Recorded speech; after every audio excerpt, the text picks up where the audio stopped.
Hello, everybody. Welcome to our IFRS Sustainability Disclosure Standards training. We appreciate you spending your afternoon with us, and we're looking forward to a very interesting session. I'd like to, at this point, invite Mehdi Cherkawi, our Regional Manager for Upstream and Advisory Services for South Asia, the Financial Institutions Group at IFC, to please offer some opening remarks. And we're looking forward to a very interesting session.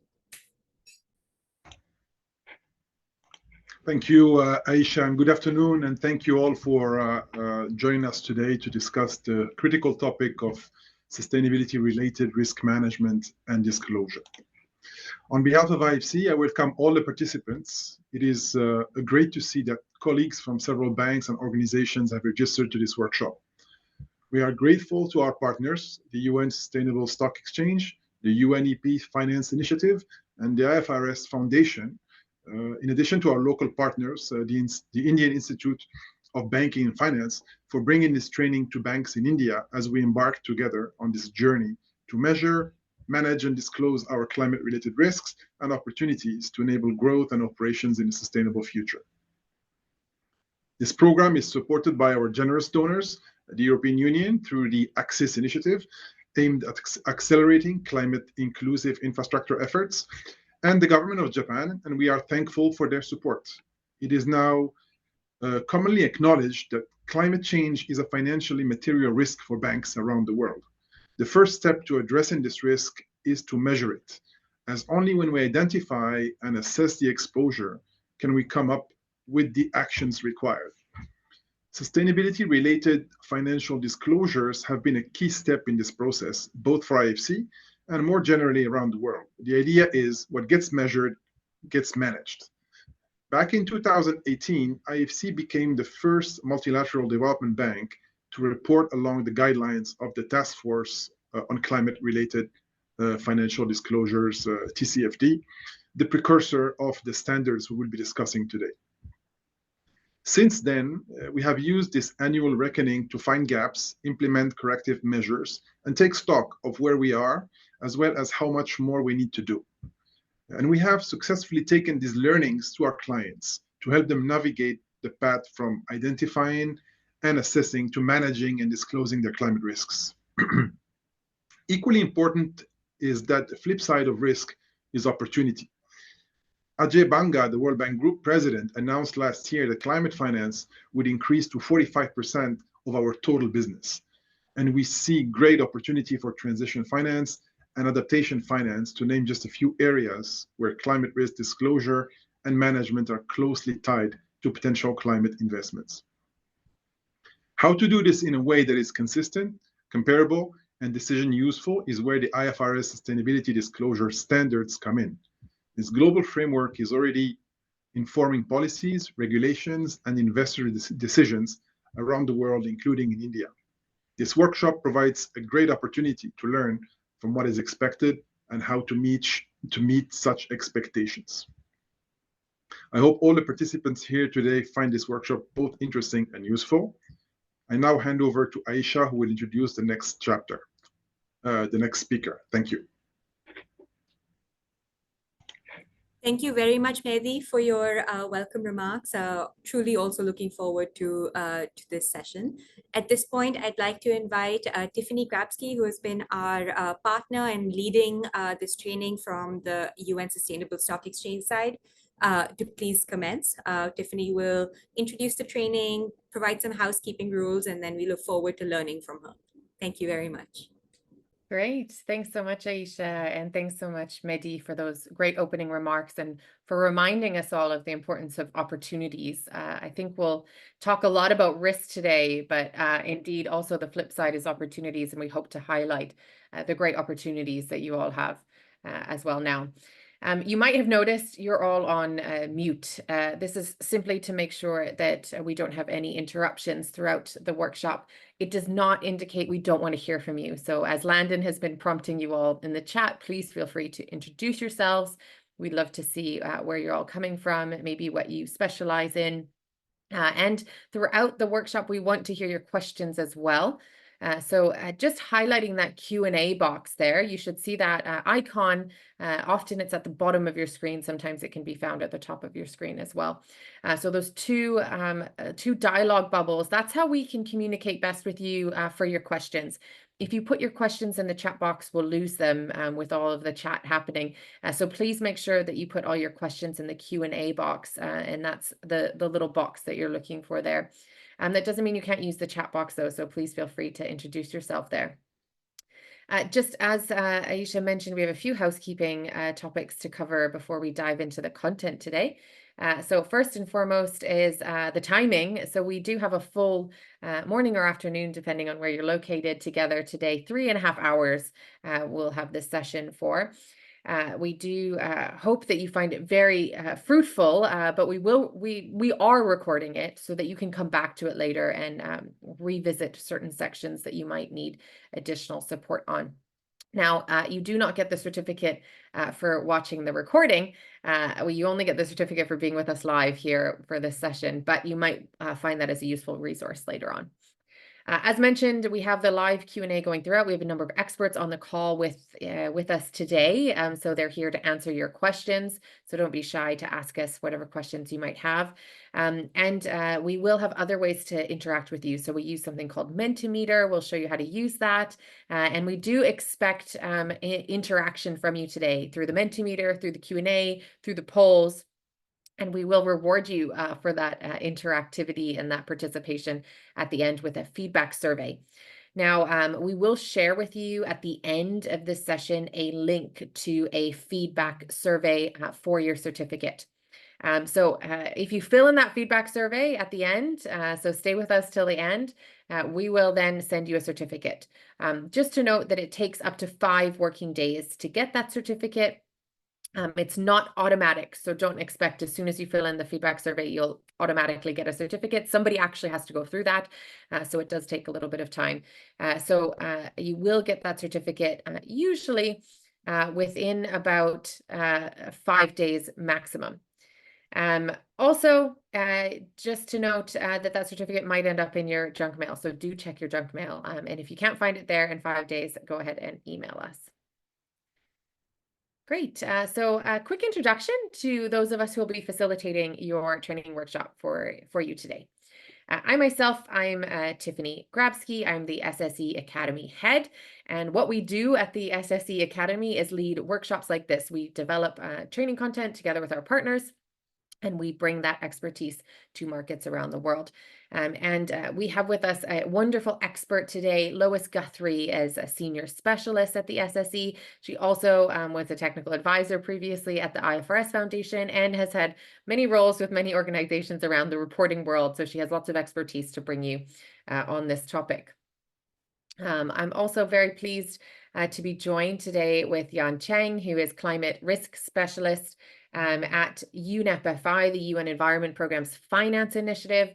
Yan, thanks so much for joining us today. Jan's bringing a wealth of expertise for the banking sector in particular. So thanks, Yan, for coming along, and she'll be facilitating a lot of the session today that has to do with the banking sector. And she's here to answer your questions as well. And now, of course, we can't do an IFRS training without experts from the IFRS Foundation. So we're so pleased to have with us today Jarlath Malloy. Sorry, Bella wasn't actually able to come. This is my fault. I forgot to take her off of this slide. But we do have with us today Jarlath Malloy, who is the Director of Strategic Affairs at IFRS Foundation. He has over 15 years experience in this field, and also does the sustainability reporting for the IFRS Foundation. So we'll be hearing a lot from him today, and he'll also be answering your questions on the IFRS Foundation's standards. Now, back to you all, our participants today. We do have a few objectives for you today. So our hope is that you leave this training kind of with a few objectives hit. And the first one of that is to understand what are the ISSB standards, or the IFRS S1 and S2. So we'll help you to understand that if you don't already. But then, of course, we also hope you leave with an understanding of how to use the ISSB standards. They're not meant to sit on your bookshelf. They are meant to be used and to capitalize on those opportunities that we heard of at the beginning and mitigate those risks. And finally, we're going to help you today to identify what steps can be taken to develop a disclosure plan. We do have a homework assignment that I will go through with you today. And in that homework assignment, what we're looking to do is to start thinking about how you can develop a disclosure plan for your organization. Now, a disclosure plan is not a requirement by any means, neither by the IFRS Foundation nor by this training workshop. However, it is a tool that can really help you to not only bring together all the learnings from today's session, but also bring together your plan and make sure that you're prepared to align fully and meet the requirements of the standards. So we'll talk you through the sorts of things that you might want to think about in that disclosure plan. And then we highly encourage you to take some time after this training to work on that disclosure plan. Now, in order to achieve those 3 objectives that we're working on today, we've broken down our training into 4 modules. Pardon me. The first module, our prepare module, is really kind of setting the groundwork of knowledge to make sure we're all kind of more or less at the same level here. And we're going to talk about the case for and the purpose of sustainability reporting. We're also going to look at how the reporting landscape has evolved and where we're at now today. In the second module, which is a big chunk of our training, this is our module which we call Align. And really, you can think of this as kind of the railroad tracks setting you forward. So once you understand why you need to get started on sustainability reporting, what are the tools you're going to use and how are you going to move forward to be able to achieve those objectives? So we're going to discuss how the IFRS S1 and S2 standards can be used as that global baseline to get you on track and moving in the right direction, making sure that you're collecting and using the right information and really setting that groundwork to that disclosure plan of yours. And then we'll discuss how to build on top of that. You might have heard the building blocks approach to the IFRS's standards. So we'll discuss how you might use other standards and frameworks together with the IFRS Foundation standards. Then with that out of the way, we'll look a little bit more into that implementation side. Obviously, we are talking a lot about sustainability related risks and opportunities, but what the standards don't go so much into detail into is that identification, evaluation, and integration of those sustainability related risks and opportunities. So we'll spend a minute to talk about that in module 3. And then we'll wrap up in module 4 with our communicate module, where we're really looking at the nitty-gritty of communication and the location, the efficiency, and building up user confidence in your disclosures. Now, here's a quick look at our agenda today. As I mentioned, there's 4 modules there. We're going to have a break partway through module 2, which is a particularly long module as we're working through the entire standards pack. We only have a 5-minute break. We do understand that this training has landed over lunchtime for you, so I do apologize for that. We do hope that maybe you'll be able to bring your lunch to your computer screen and continue the training with us. Hopefully, we can entice you enough with this knowledge that you're happy to stay with us for the full time. Thanks, everyone. Great. And so just to flag that there's a number of materials you can already download for the training today and for future resource. So in the website that Landon's been sharing in the chat, you can access all the slides we're using today and actually additional slides. So in addition to all the slides we are sharing with you and discussing with you today, we added some extra slides in there that can help you along this journey, maybe additional explanations or different areas that we might not have time to delve into in our live training today, but you might want to look into in further detail on your own. So that slide deck can be a really helpful resource for you to come back to as you start your disclosure plan particularly. And then the other item there is the homework assignment. Now, as I mentioned, the homework is not mandatory, but we do recommend taking some time after this training to work on that homework assignment, just to bring together all of your thoughts and start to think about how you're going to move forward in your own organization with the standards. Some other useful tools you might want to keep an eye on, and we'll be sharing some of these in the chat throughout as well. But it's part of our SSE toolkit on the IFRS standards. The first one there on the left-hand side is our model guidance on sustainability related financial disclosures. This is a guidance document that we've written it for stock exchanges to use so that they can guide their markets. However, it is written to listed companies and market participants, so you might find a lot of useful resources in there. Also, it's in the same kind of format as our training today. So if you want to dive deeper into any of the topics we're discussing today in our training, you can find more information in that model guidance document. We also have 3 training tools that we've developed based on the main questions that we get from our participants. So we have a training tool on transition plans, a training tool on disclosing climate-related metrics. Both of those just have additional details that you might find helpful as you get started. And then we also have the last one there, a gap analysis checklist, just to simplify a bit the standards to help companies just get moving in that very first step before they really dive into the standards. And great, with that, we would like to hear a little bit from you. So I am going to introduce you to this interactive tool called Mentimeter. Some of you may have used it before.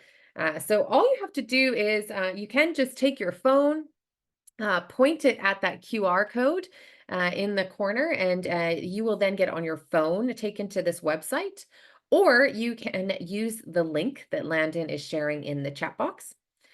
Or another option is you can just open a web browser and type in www.menti.com and use that code you can see on your screen, 52544653.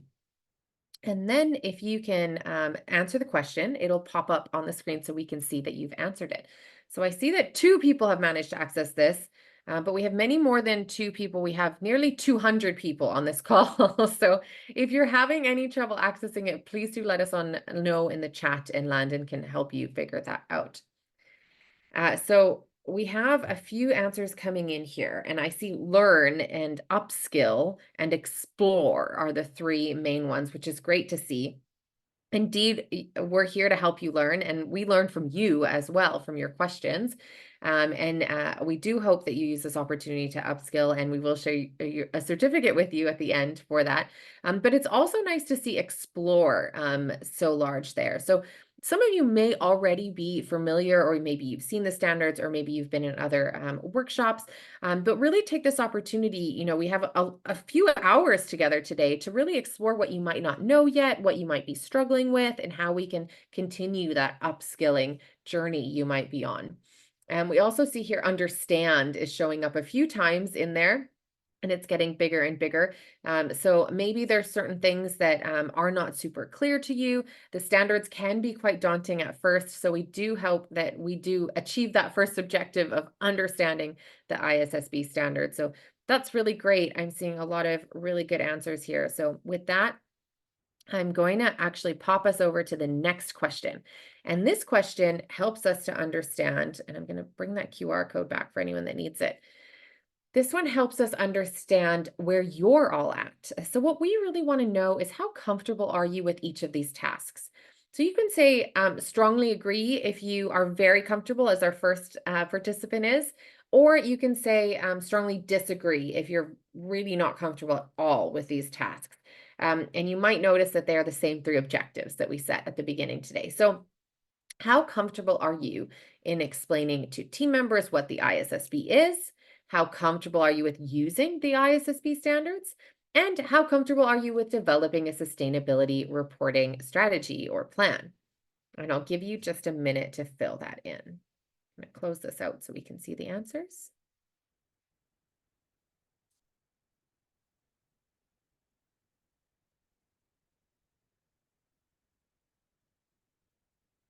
So it looks like we have pretty even comfort levels along the whole line. We have nearly 80 of you filling it in.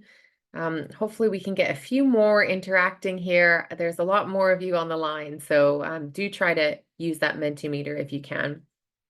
If you have joined on your mobile phone to the Zoom, you might want to find a computer and log in on a computer, because it's a little bit easier to join on a computer and be able to interact with us on the Mentimeter.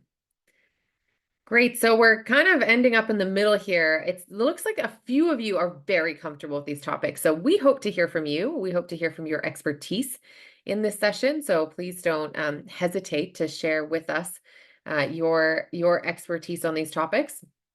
Some of you are not at all comfortable on this, and that's no problem. We hope that we can push this up and make more and more of you feel very comfortable with these topics by the end of today's session and beyond.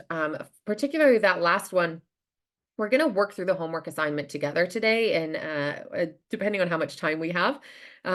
So you will have a good start already at developing a sustainability reporting strategy, but do take the time afterwards to make sure that you're really getting used to those tasks and what that means to develop a sustainability reporting strategy.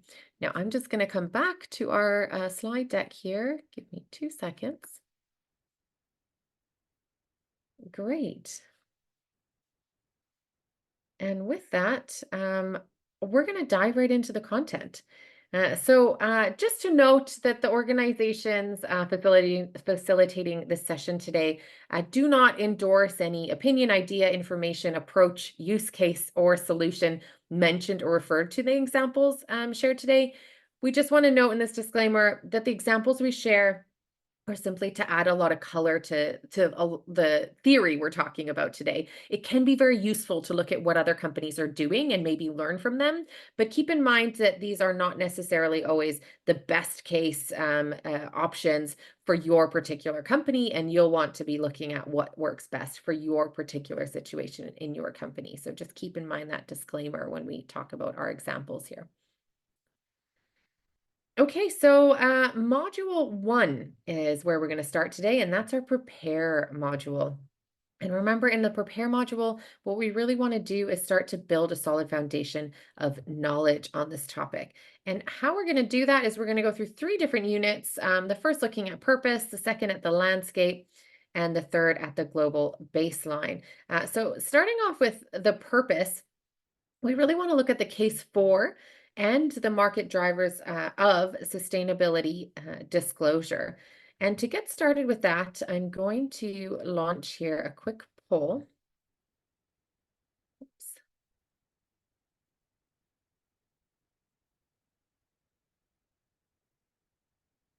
Sorry, just 2 seconds here.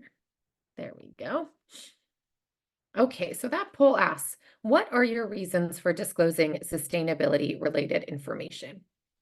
Is it regulatory requirements? Is it sharing management's objectives? Is it peer pressure or societal expectations, investor interest, or other? And I'll give you just a second to fill that in.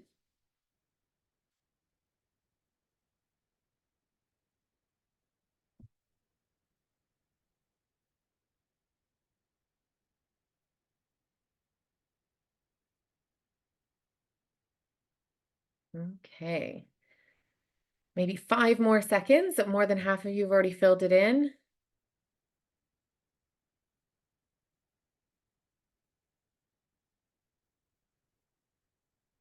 I see we have a few comments in the chat also. So one person saying they align themselves to the Paris Agreement. I'd be interested to know why your organization has decided that that's important, if you would like to share. But let's see what everybody's saying so far. So it looks like so far what we have is the number 1 option being regulatory requirements.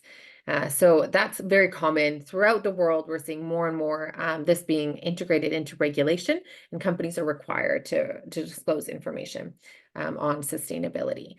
But there's also a lot of other good options here, and you could have picked more than one. So also sharing management's objectives, peer pressure or societal expectations, investor interest, etc. Now, investor interest there is a close second. We see a lot of companies that are recognizing that their investor base does need this information. And that is, of course, why the IFRS standards came to be, is to provide information to investors. So let's move on to the kind of case for this. And we have an expert here on the banking sector. So Jan, can you share with us the business case and the reasoning behind this for the banking sector? Yeah, of course. So thanks a lot, Tiff, Maddie, and Ayesha for the great opening. So now I'm going to kickstart module 1 with the case of reporting. So first, by going through a very brief introduction of what climate risks are. So when we talk about climate risk, a lot of framework and standards classify them into 2 major categories. The first one we have on the left-hand side, physical risks, which arise from physical hazards or impacts that are resulting from climate change. So within physical risk, we have also 2 subcategories. The first one being chronic risk, which is a category of risk that are often longer term changes. So some examples would include like rising sea levels. And on the other hand, we also have acute physical risk, which are extreme shorter term events that climate change is intensifying. Some examples include heat waves and floods. Then on the right-hand side here, we have transition risk that arise from the economic transformation or any dislocation, mismatch between current and anticipated economic and financial system that will be needed to changes to these systems, which will be needed for the net zero transition to happen. So there are also a few categories of transition risk that we can see here, including policy risks that arise from tighter government controls, for example, emissions, controls or restrictions. We can see that in some countries there are even by sectors, like countries like Ireland, they have prescribed emissions ceilings for specific sectors. On the other hand, we also have technology risks that can arise from technological changes. An example here is as solar energy becomes more affordable, it can become more, it can replace fossil fuel powered assets as it becomes cheaper for companies to adopt solar energy, which is often seen as a cleaner way and a renewable, which is contributing less to emissions. Then we also have market risk that refer to shifting demand or consumer preferences for less carbon intensive products and commodities. And not mentioned here, but also important to note, is that we also have reputational risks, which refer to potential damage to a company's brand or reputation that could come from, for example, any legal cases that could arise from breaching of any, let's say, sectoral emissions controls. I'll already move on to the next slide here. So this slide shows the impact climate change could bring to the world economy. So we can see on the right-hand side here in the 3.2 degrees scenario, which is like the worst case scenario here right now, we can see that up to 18% of the global GDP could be at risk if we are to reach this scenario where no mitigating actions are taken.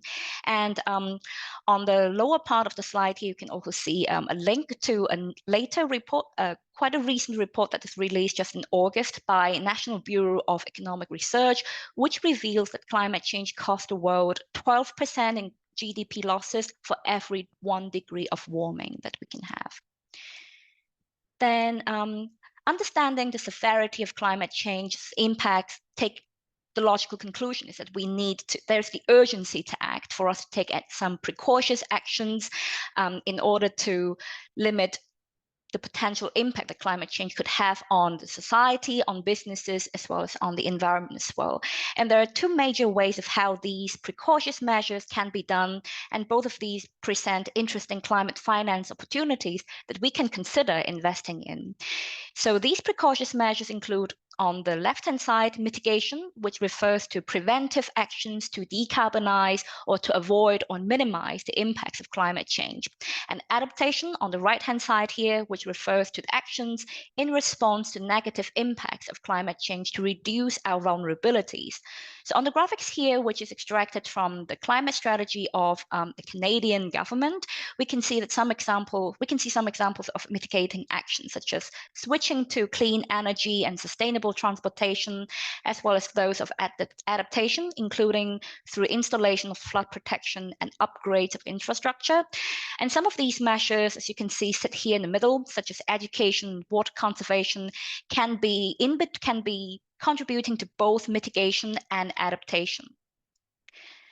Then I'll move on to the next slide here. So we've talked about briefly climate risk and some opportunities from the previous 2 slides here, and it's relevant for financial institutions like banks and insurance companies to consider these risks and opportunities, especially given the financial impact that they can have, as we can see from one of the previous slides, that climate change is already posing grave impact on the global GDP.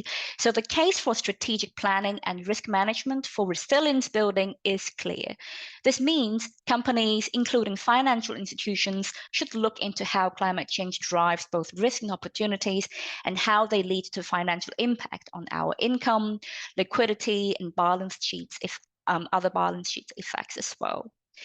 Then, so it is very apparent that there is an urgency for us to act to decarbonize and build our resilience against climate change, because climate change is such a major risk driver on so many fronts. And in this case, we can leverage sustainability-related disclosure standards such as IFRS S1, S2 to help us identify where these risks and opportunities could arise from, and so that we can better manage them. This slide here is just a summary of some benefits of reporting. I'll not go through each of the points here, as you can already see quite clearly on the slide here, but basically reporting helps us with regulatory compliance. Holistic risk management leads us to identifying key risk exposures and ways to address them.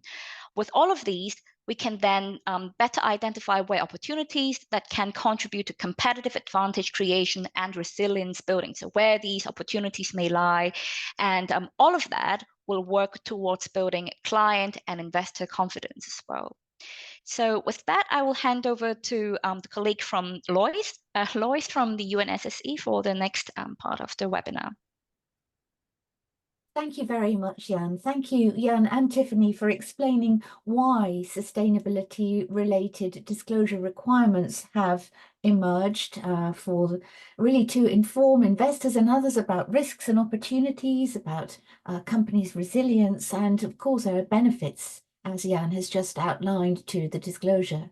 So now we've covered why, let's look at how the IFRS sustainability disclosure standards developed in the landscape of existing reporting standards. Before we do that, let's check in with you about what frameworks you are currently using for sustainability disclosure. In this Zoom poll, you can select all that apply, multiple choice, and the Zoom asks you, are you using CDP, the Carbon Disclosure Project, Global Reporting Initiative, the GRI standards, the Integrated Reporting Framework, the Sustainability Accounting Standards Board or SASB standards, the Task Force on Climate-Related Financial Disclosures recommendations, TCFD, the UN Global Compact principles, or others. If there are others, please do share what they are with us in the chat. Give you a moment to fill this in.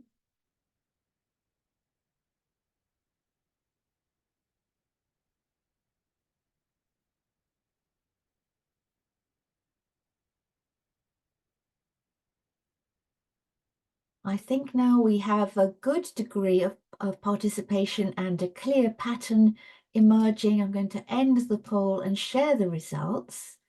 And we can see that the frameworks you're currently using are pretty evenly spread over the types, over the frameworks that we've listed here. So the main one is GRI, and then TCFD, and then integrated reporting. And there's some use of the other frameworks as well. You can see people in the chat. I think I saw somebody refer to PCAF, for example. So it's just interesting to know what you're using and to what extent. So thank you very much for sharing that. We see the majority is using GRI. So moving on, as we've said, these standards that we're discussing today were developed by the IFRS Foundation. So let's take a moment to understand what the IFRS Foundation is and how the International Sustainability Standards Board came to be. The IFRS Foundation is a not-for-profit public interest organisation, and it was established over 20 years ago to develop high-quality, understandable, enforceable, and globally accepted accounting and sustainability disclosure standards. So at the bottom of the screen, you can see the two independent standard setting boards that the IFRS Foundation hosts. There's the International Accounting Standards Board that was formed in 2001, and their standards for financial statement preparation are in place in over 140 jurisdictions around the world. The International Sustainability Standards Board was formed in 2021 and released its first two standards, IFRS S1 and S2, we'll talk about today. They were issued in 2023, and the ISSB was formed following strong market demand for its establishment for reasons we'll come on to look at. The governance of these standard-setting boards is provided by the IFRS Foundation trustees, and they in turn are accountable to a monitoring board of public authorities. And now we have these two standard-setting boards within the same organisation, the IFRS Foundation. The two are able to work together to ensure that their standards complement each other fully. So how did all this happen? Well, the logos that you see on the screen here represent organizations that have all contributed to the evolution of sustainability reporting. You'll recognize many of them. Although there are many different logos here, they have a lot in common. What makes them different really is the objectives and audiences that they serve and the type of guidelines and standards that they offer. And some people have said that the number of organizations in the landscape gave rise to confusion, and people were calling it the alphabet soup of standard setters and framework developers. Most of the organizations you see here focus on meeting investor need for information about sustainability, except GRI that focuses on investors, but also a broader range of stakeholders. Some of the organizations concerned have been consolidated into the IFRS Foundation. So at the bottom within the oval there, you see the Climate Disclosure Standards Board, Integrated Reporting, and SESB have been integrated and consolidated into the IFRS Foundation, and their work forms the basis for the IFRS sustainability disclosure standards. The standards were also built on the recommendations of the Task Force on Climate-Related Financial Disclosures. So those of you familiar with TCFD will be familiar with, certainly with the architecture and the content of IFRS S1 and S2. So the TCFD is effectively disbanded, and its work has been taken over by the IFRS Foundation. On the left-hand side there, we see the Transition Plan Task Force focused on transition plan disclosure and guidance, and the disclosure-related aspects of their work have now been taken over by the IFRS Foundation. Finally, on the right-hand side here, we see CDP, and they have aligned their climate questionnaire with IFRS S2 on climate requirements. So the main message to take from this slide is, here we see a picture of harmonization and simplification of the reporting landscape. So let's have a look at another Zoom poll, just to test our knowledge of what's going on in this landscape. You can only pick one answer, true or false. And the question is, companies who disclose using the TCFD recommendations automatically comply with the ISSB standards. Is this true or false?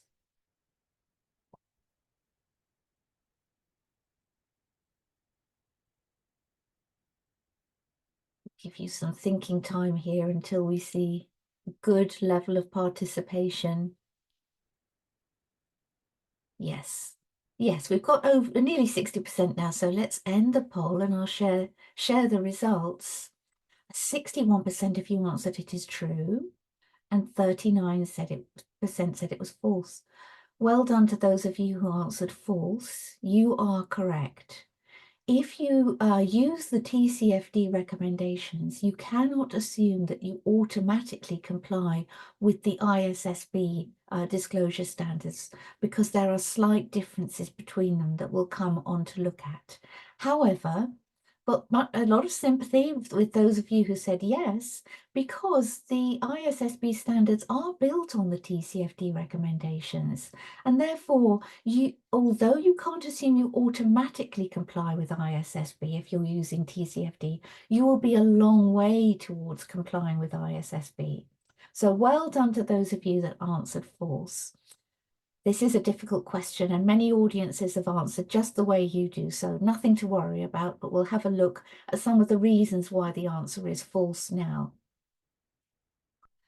So on the left-hand side of the screen here, you can see a thumbnail of a document that's been prepared by the IFRS Foundation. And this tells us what the differences are between IFRS S2 on climate-related disclosures and the TCFD recommendations.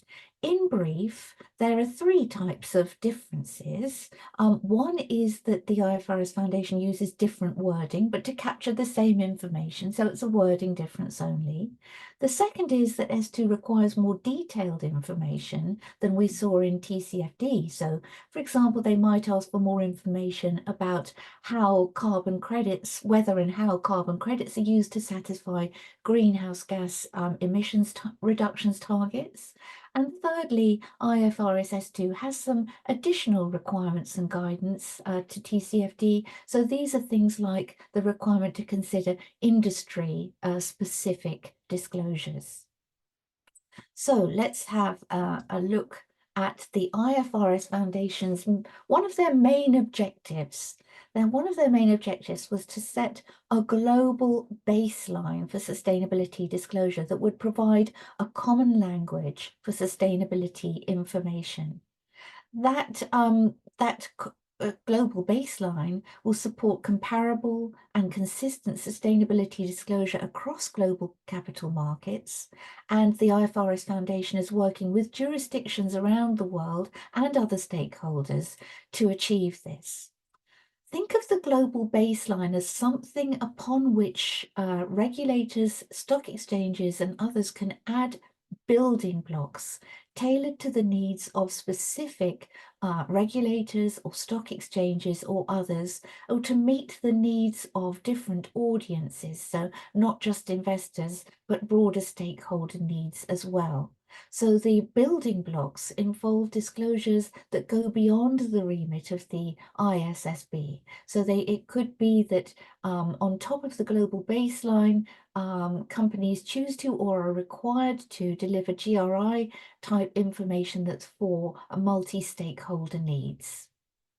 So taking this building block approach reduces the need to duplicate information by having a globally consistent baseline of disclosures, while still allowing companies to decide or regulators to require that additional information should be delivered. This global baseline, just to tell you very briefly, it has got global backing.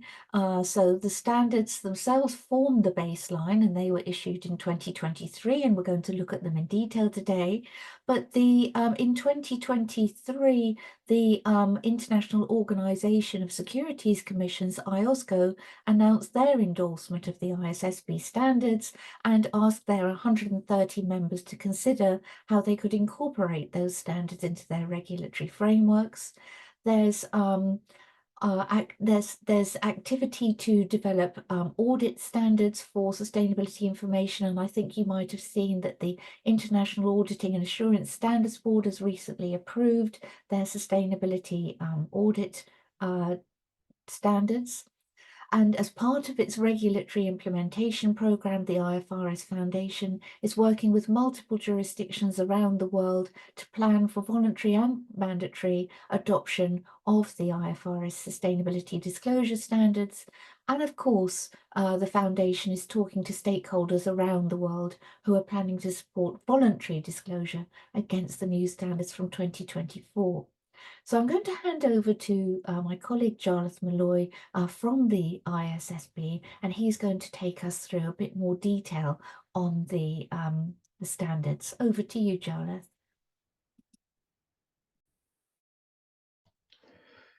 Thanks, Lois. Sorry, I was just putting some links in the chat there for what you just covered. So hello, everyone. Thank you for joining us today. And I'm going to take you through the final part of this section, which is about preparing the overview for S1 and S2. Now, as we start, but before we get into the details, it's important to note there's a few terms you'll hear us talk about today. And you can find definitions in the handbook or in the handout, and a couple of people have been asking in the Q&A, and the slides will be available afterwards. We'll also include a link to the handout in the chat as well. So first of all, you'll hear us say the phrase sustainability-related financial information quite a lot. And we're simply referring to a broad range of issues, including climate, nature, biodiversity, social aspects, and many others. Sustainability-related financial information is information about a company's sustainability-related risks and opportunities that's useful to investors in making decisions about providing resources to that company. Sustainability-related risks and opportunities are those that could reasonably be expected to affect the company's cash flows, its access to capital, or the cost of capital in the short, the medium, or the long term. It will also refer to general purpose financial reports, which includes the company's financial statements and management commentary. And you might know this as a management report or a management review or a strategic report. Some regulators require specific disclosures in certain parts of a general purpose financial report, and that's the reason we use this phrase throughout. So, as Lois mentioned a few minutes ago, anyone familiar with TCFD will recognize the same 4 core pillars or content areas for the ISSB standards, and they are governance, strategy, risk management, and metrics and targets. For each of the content areas, there are a set of key disclosures to be addressed, and the standards provide very specific and detailed guidance on these individual requirements. And we'll cover each of these today in the session. But of course, I encourage you to download the standards from the IFRS website and take a look for yourself. So starting with S1, general requirements. So just as we get into this, what I would say to any preparers with us on the call today, let me start by saying, don't be afraid. Yes, there's a lot to understand, but you might be surprised that some of the detail is already familiar. And for any accountants with us today, you too will be relieved to see many of the same conceptual foundations developed by the IASB in the ISSB standards. So S1, or its full title, is General Requirements for Disclosure of Sustainability-Related Financial Information.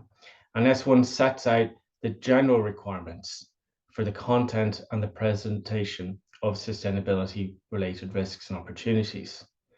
And as I said, if you're familiar with TCFD, you'll see the same architecture used throughout here. S1 asks preparers also to refer and consider the applicability of the SASB standards and other sources of guidance to identify sustainability-related risks and opportunities when identifying material information. The SASB standards are organized by industry, enabling a company to identify sustainability-related disclosure topics and metrics which apply to its business model and its operations. And finally, the standards can be used with any accounting requirements. Moving then on to the second standard, S2. So the scope for S1 is all sustainability topics, except for climate, and climate is covered by S2. This focuses, as I said, on climate-related issues, building on exactly the same foundations as S1. So it includes the TCFD recommendations, it sets out the requirements to disclose material information, and it requires disclosure of industry-specific and cross-industry information. Now, in terms of climate-related risks, these include both physical and transition risk. And we'll come back to this a little bit later in the session. Other specific climate-related disclosures are required, for example, on scenario analysis and on greenhouse gas emissions, as you probably would expect. And preparers must also refer and consider the applicability of industry-based guidance on implementing S2.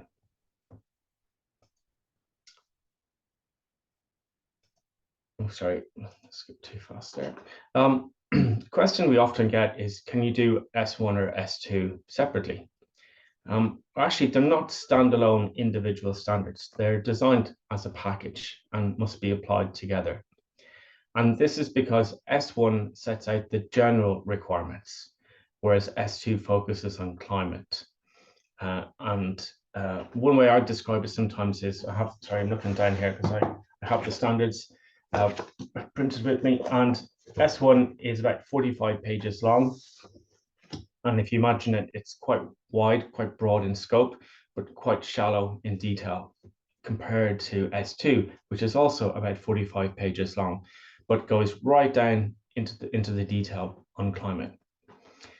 So with S1, it talks about the general requirements, and this includes disclosure of relevant information about sustainability risks and opportunities, while the faithful representation requirements require a complete, neutral, and accurate description of those risks and opportunities.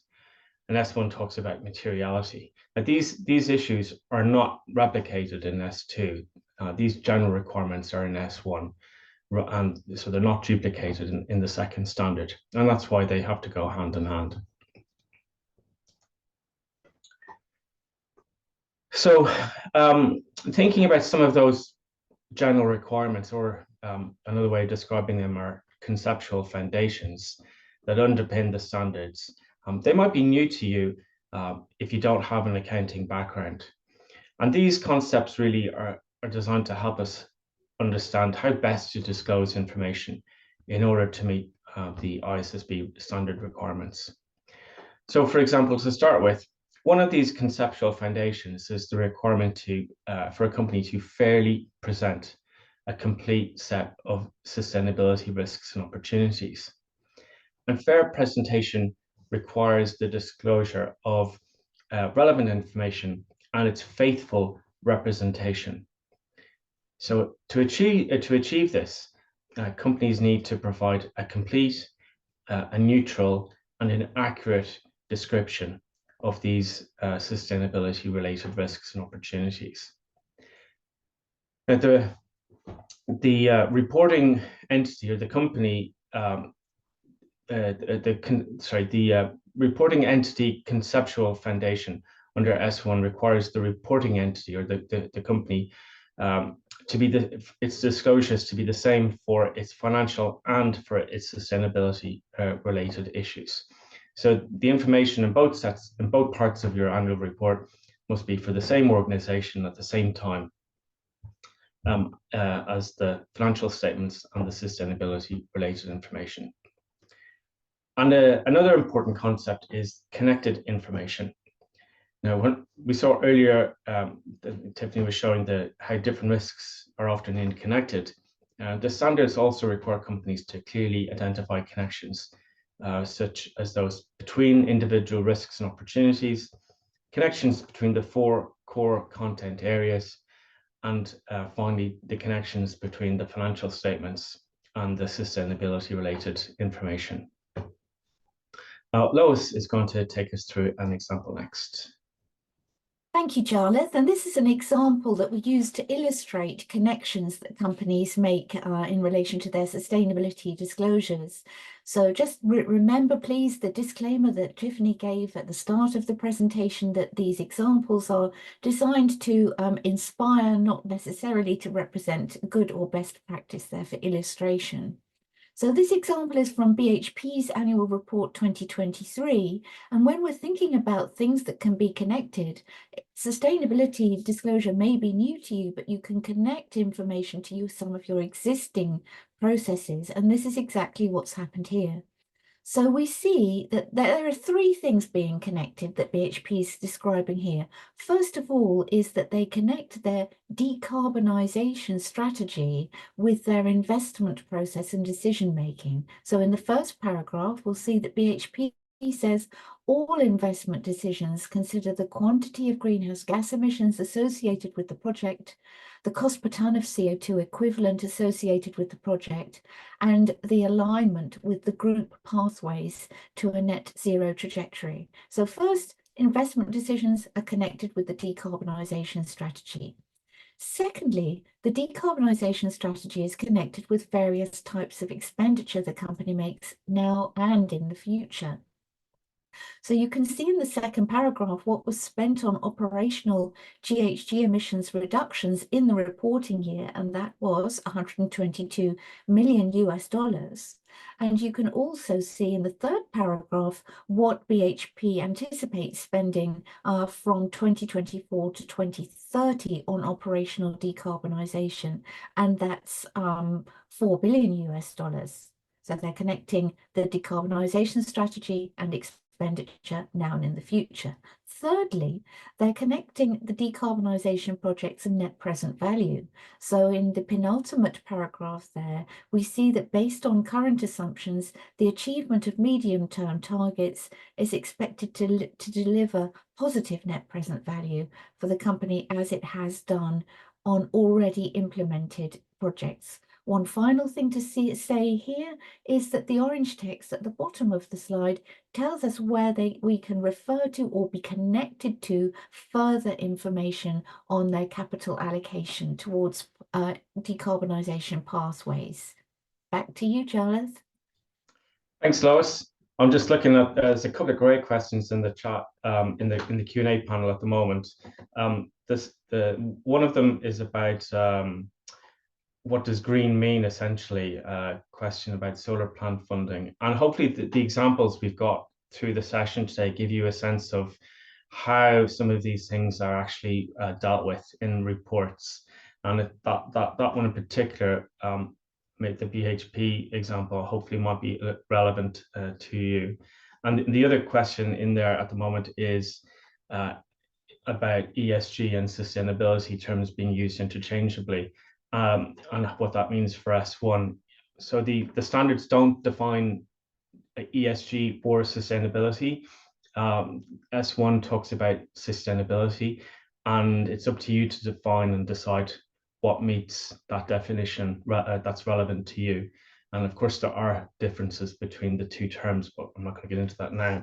But S1 applies to all sustainability related issues, including ESG, as it's relevant to you. So keep them coming, keep us busy in the background. So we're on to the next Zoom poll. And this is going to pick up what we've just talked about. So the question is, what information should be considered for connected information? What information should be considered for connected information? And you can click more than one answer here. There's three options. The first one is connections between governance, strategy, risk management, and metrics and targets.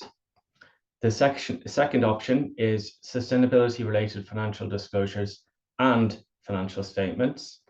And the third option is sustainability-related risks and opportunities.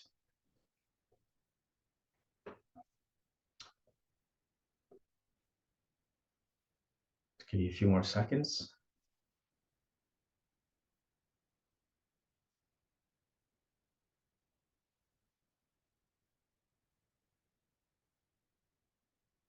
Okay, let's call it there.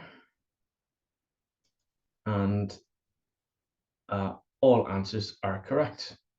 So with some pretty good responses, A and B, and less people chose option C, but all answers are correct.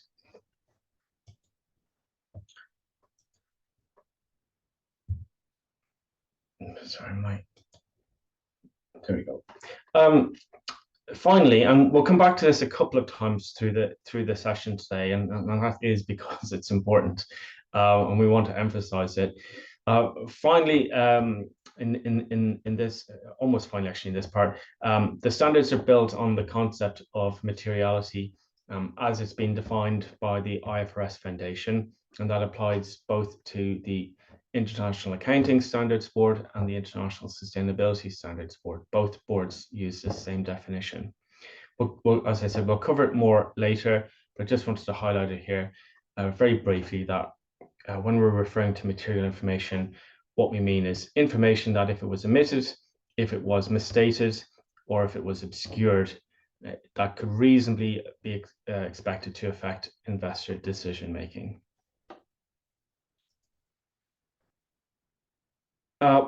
During the ISSB consultation on the exposure drafts last year, one of the key feedback topics was the importance of supporting preparers, and particularly those with more limited resources and those in emerging markets.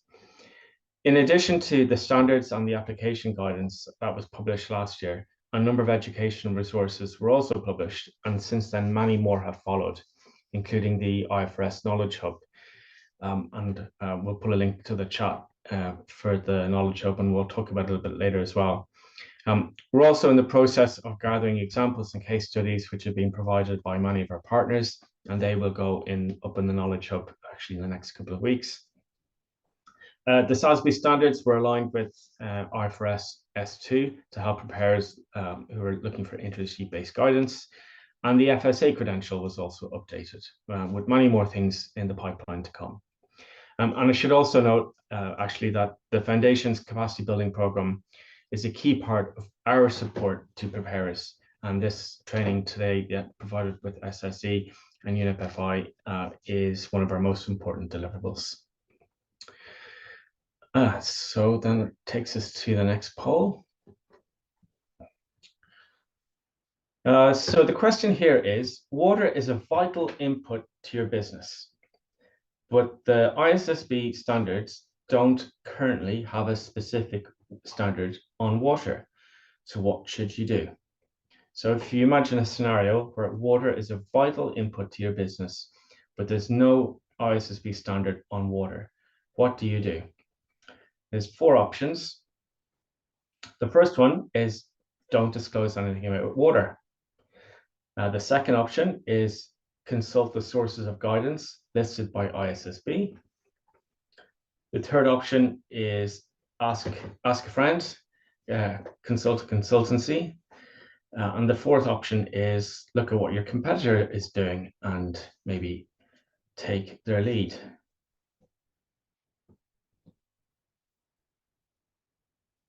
Okay, let's call it there. So that's a pretty solid result, pretty resounding result. Consult the sources of guidance listed by ISSB, option B, which is correct. Although option C and D might also be correct. So you could engage a consultancy. There's absolutely nothing wrong with that. And you could also take a look at what your competitor is doing. They might have been doing this for a little bit longer. They might have a slightly different approach. There's no harm to check what other people are doing and think about whether it applies to you too. Great. And Tiffany, I'm going to pass back to you now, I think. Indeed. Thanks very much, Jarlath. And Lois and Jan for bringing us through that first module. Let's wrap up that module by coming back to our homework assignment. So remember at the beginning, I was discussing with you that we did have a homework assignment for you that's up to you if you want to complete or not, but we do highly recommend it. And we're going to work through a few of those activities together today. So in that homework assignment, the first activity is having you start to think about the people in your organization. And in particular, who's going to be responsible for the changes in your disclosure, perhaps. So a few tips we give you in your homework assignment are to consider the tone from the top. So really think about who in your organization's board and C-suite will be responsible for the oversight of sustainability related financial disclosures, and then the integration throughout the organization. So identifying what teams are already familiar with the evaluation and management of sustainability related risks and opportunities, and what teams will need additional capacity or skills, upskilling and skills building. And then one other thing to think about is that negotiation between the teams. So this will bring into contact parts of the organization that might not have shared data before, that might not have worked together before, that might not have worked on a report before. So really understanding how that negotiation is going to happen, working between different colleagues. Now, let's do that activity together. I'm going to come back to that Menti poll that we saw before, and we allowed this to start. Oh, just one second. For some reason, it's there we go. We started this one already a little while ago, so some of you noticed and already answered it. For those of you who didn't see the question change, no problem. You can answer it now. So if you had the Menti open in a browser already, the question's already changed, so you can go ahead and just go back to that browser you were already in and answer this question. If you closed out the Menti, whether that be on your phone or your computer, you can use that QR code now. And answer that question. So the question is, what will you do to identify the skills and knowledge gaps in your organization to meet the standards? So the first few answers we see here are a few: evaluate, conduct a gap analysis, identify those skills gaps. Those are really good start. A skills audit. That's exactly what we're looking for here. Really going through and looking what are the skills we have within our organization already, especially related to disclosure, and what's missing. An audit, really simple, identify. Yeah, so great start. The first start is just seeing what's missing. Where are the gaps? And particularly with the people in your organization and their skill sets. Then moving on to training. So once you identify those gaps, how are you going to fill those gaps? So training, education, we see workshops here, shared knowledge, all really good answers. Yeah, so really this first part of the exercise is really to start you thinking about how the people in your organization are going to be involved in this and making sure that they have the right skills and tools to be able to move forward with that. So I think you all are well on your way. These are really good answers. So consider your first part of your homework exercise done jointly. So already think about that, how you can do that. But of course, for your organization, it's going to be very different. So every organization needs to take time to think about what's happening, that introspect. Good answer there. Great. So all really good answers there. I'm going to stop sharing that then. You can still fill it in. And we'll do the same with all of our activities today, but I'm going to come back to our slide deck now. Great. Okay, and with that, it brings us actually to our next module, which is the Align module. Remember, this is a big chunk of what we're going to be talking about today, and Jarlath's going to kick off this module for us. So back to you, Jarlath. Thanks, Tiffany. Okay, so now that we've looked at the initial concepts, let's dive into how to apply the standards, taking into account additional disclosures, which might be relevant in your jurisdiction or in your sector, as well as peer practice and your leadership objectives. In the unit, we've got two parts. We'll look at how we apply the standards to achieve the global baseline. And then secondly, we'll look at how additional disclosures fit. So let's get started looking at governance initially. And this includes aspects that relate to, obviously, the governance body in your company and how management is applied. So for each of the 4 content areas, we'll discuss a list of questions that you could ask either yourself or your colleagues in your company when you're beginning to identify the information that you'll need to support some of the disclosure requirements. For example, we just heard as part of a gap analysis. So if we look at the governance and management requirements, we can see that there are several that are fairly qualitative. For example, which body is responsible for the oversight and management of processes, of controls, of procedures related to sustainability risks and opportunities. So, for example, is management responsibility delegated to a specific officer or a role or a committee? How and when does this person or committee get informed by sustainability-related risks and opportunities? And how do these issues then inform strategy, decision-making, and risk management in your company? Now, this could include setting targets to manage sustainability-related risks and opportunities. And then also whether, if targets have been set, whether that's been linked, for example, to executive remuneration. Now, for more information, have a look at the SSE checklist tool, but remember, it's not a replacement for reading the standards, which you can download for free on the IFRS website. So let's take a look at a couple of examples, and Jan is going to take us through those. Over to you, Jan. Thank you, Jarlath. So on this slide here, you can see an example on disclosures on the governance core content. And this one is taken from a multinational asset management firm called Schroders. So when doing the TCFD reporting, this financial institution first gives a snapshot of the governance structure and processes around how climate-related risks and opportunities are given oversight of by the management. And actually, their governance structure starts with the board sitting at the top, which then delegates specific responsibilities to a number of board committees, then to the executive committees, and then to working groups that connect with the business units such as wealth management, private asset, product development, and so on, who are responsible for implementing the risk management strategy.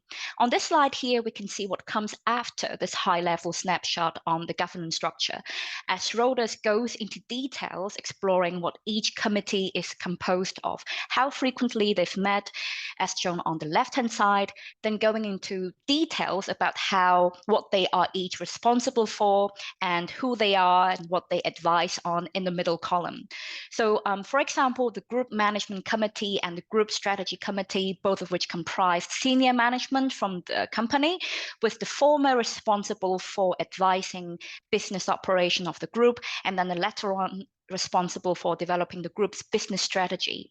On the right-hand side column, we can see that Schroders also gave specific examples of what these committees discussed, including examples of some of these discussion outcomes as well.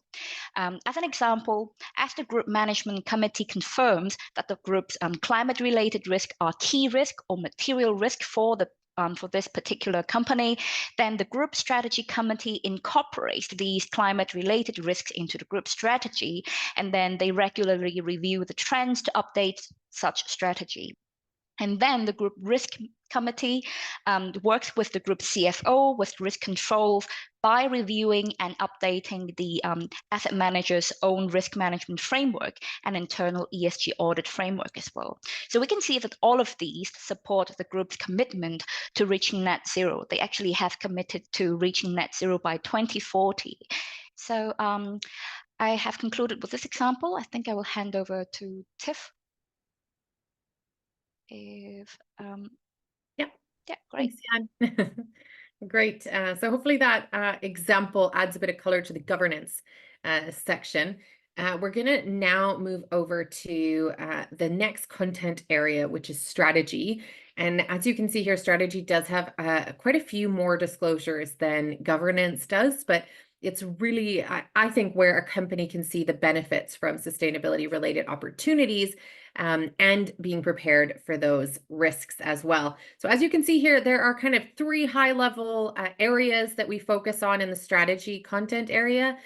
Those are risks and opportunities, effects, so effects on the business model and supply chain, effects on the strategy, effects on the financial and cash flows, and finally on resilience, which particularly we're looking at S2 and the climate aspect there. But when you get started, we have a few questions you might want to talk about internally.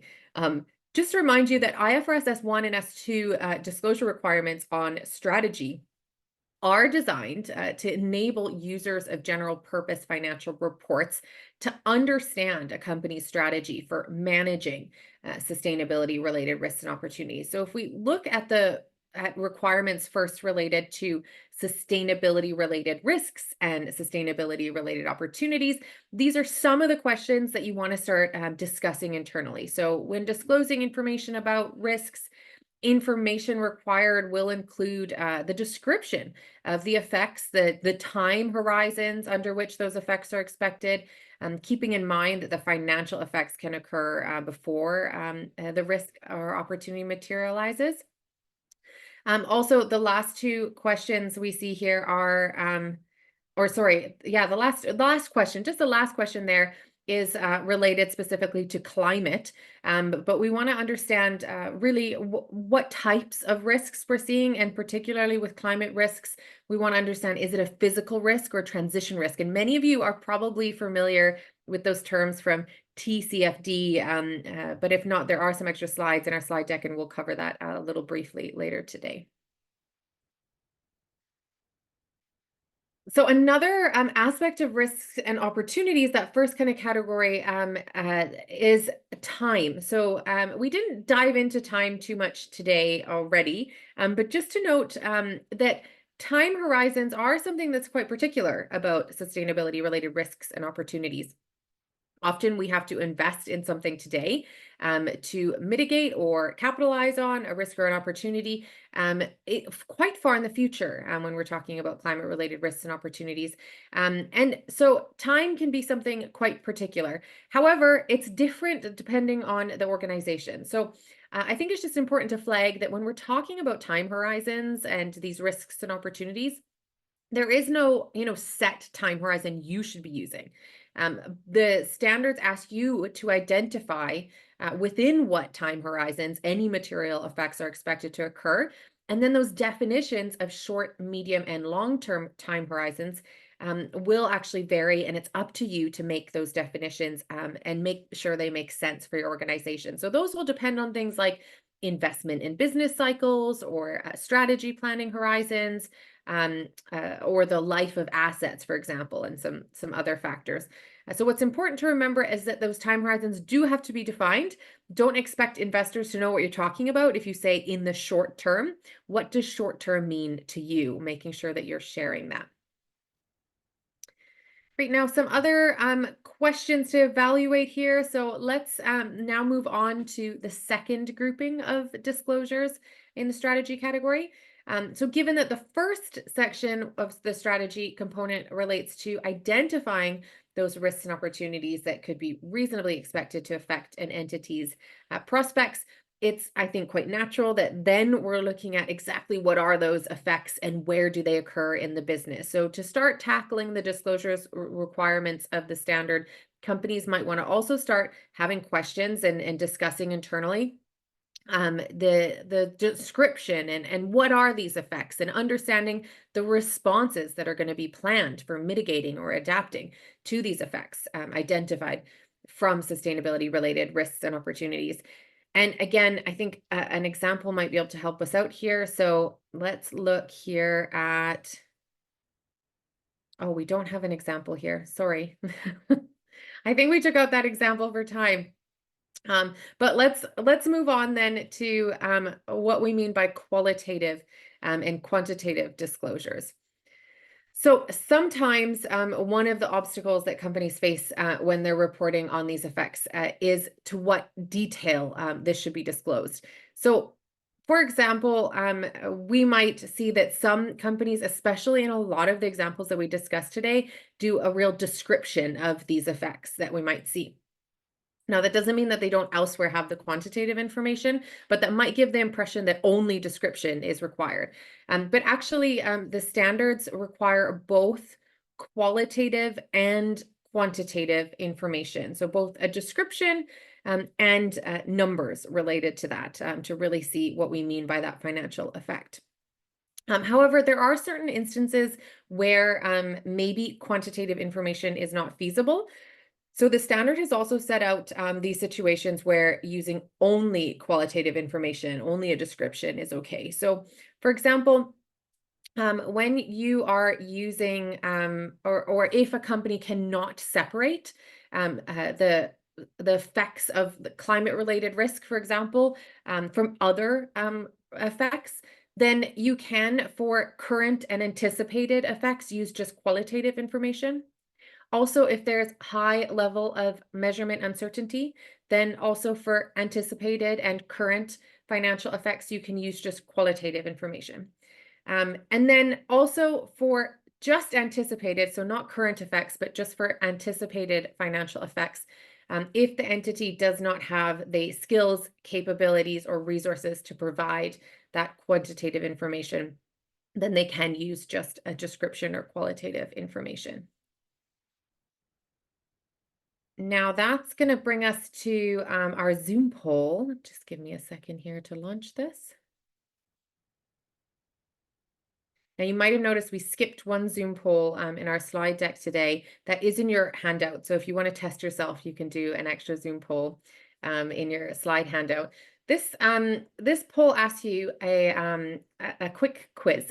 So a company may choose to disclose only qualitative information or a combined quantitative and qualitative information for current and anticipated financial effects. So we just discussed that just to see how much of that absorbed. Here's your three options. The company cannot separate the effects of climate-related risks or opportunities from other effects, or there is a high level of measurement uncertainty, and or the quantitative information sheds a negative light on the company. So I'll give you just a moment to fill that in.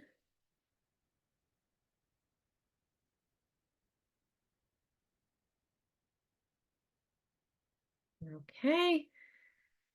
We nearly have half of you filling it in, so I'll give you 5 more seconds.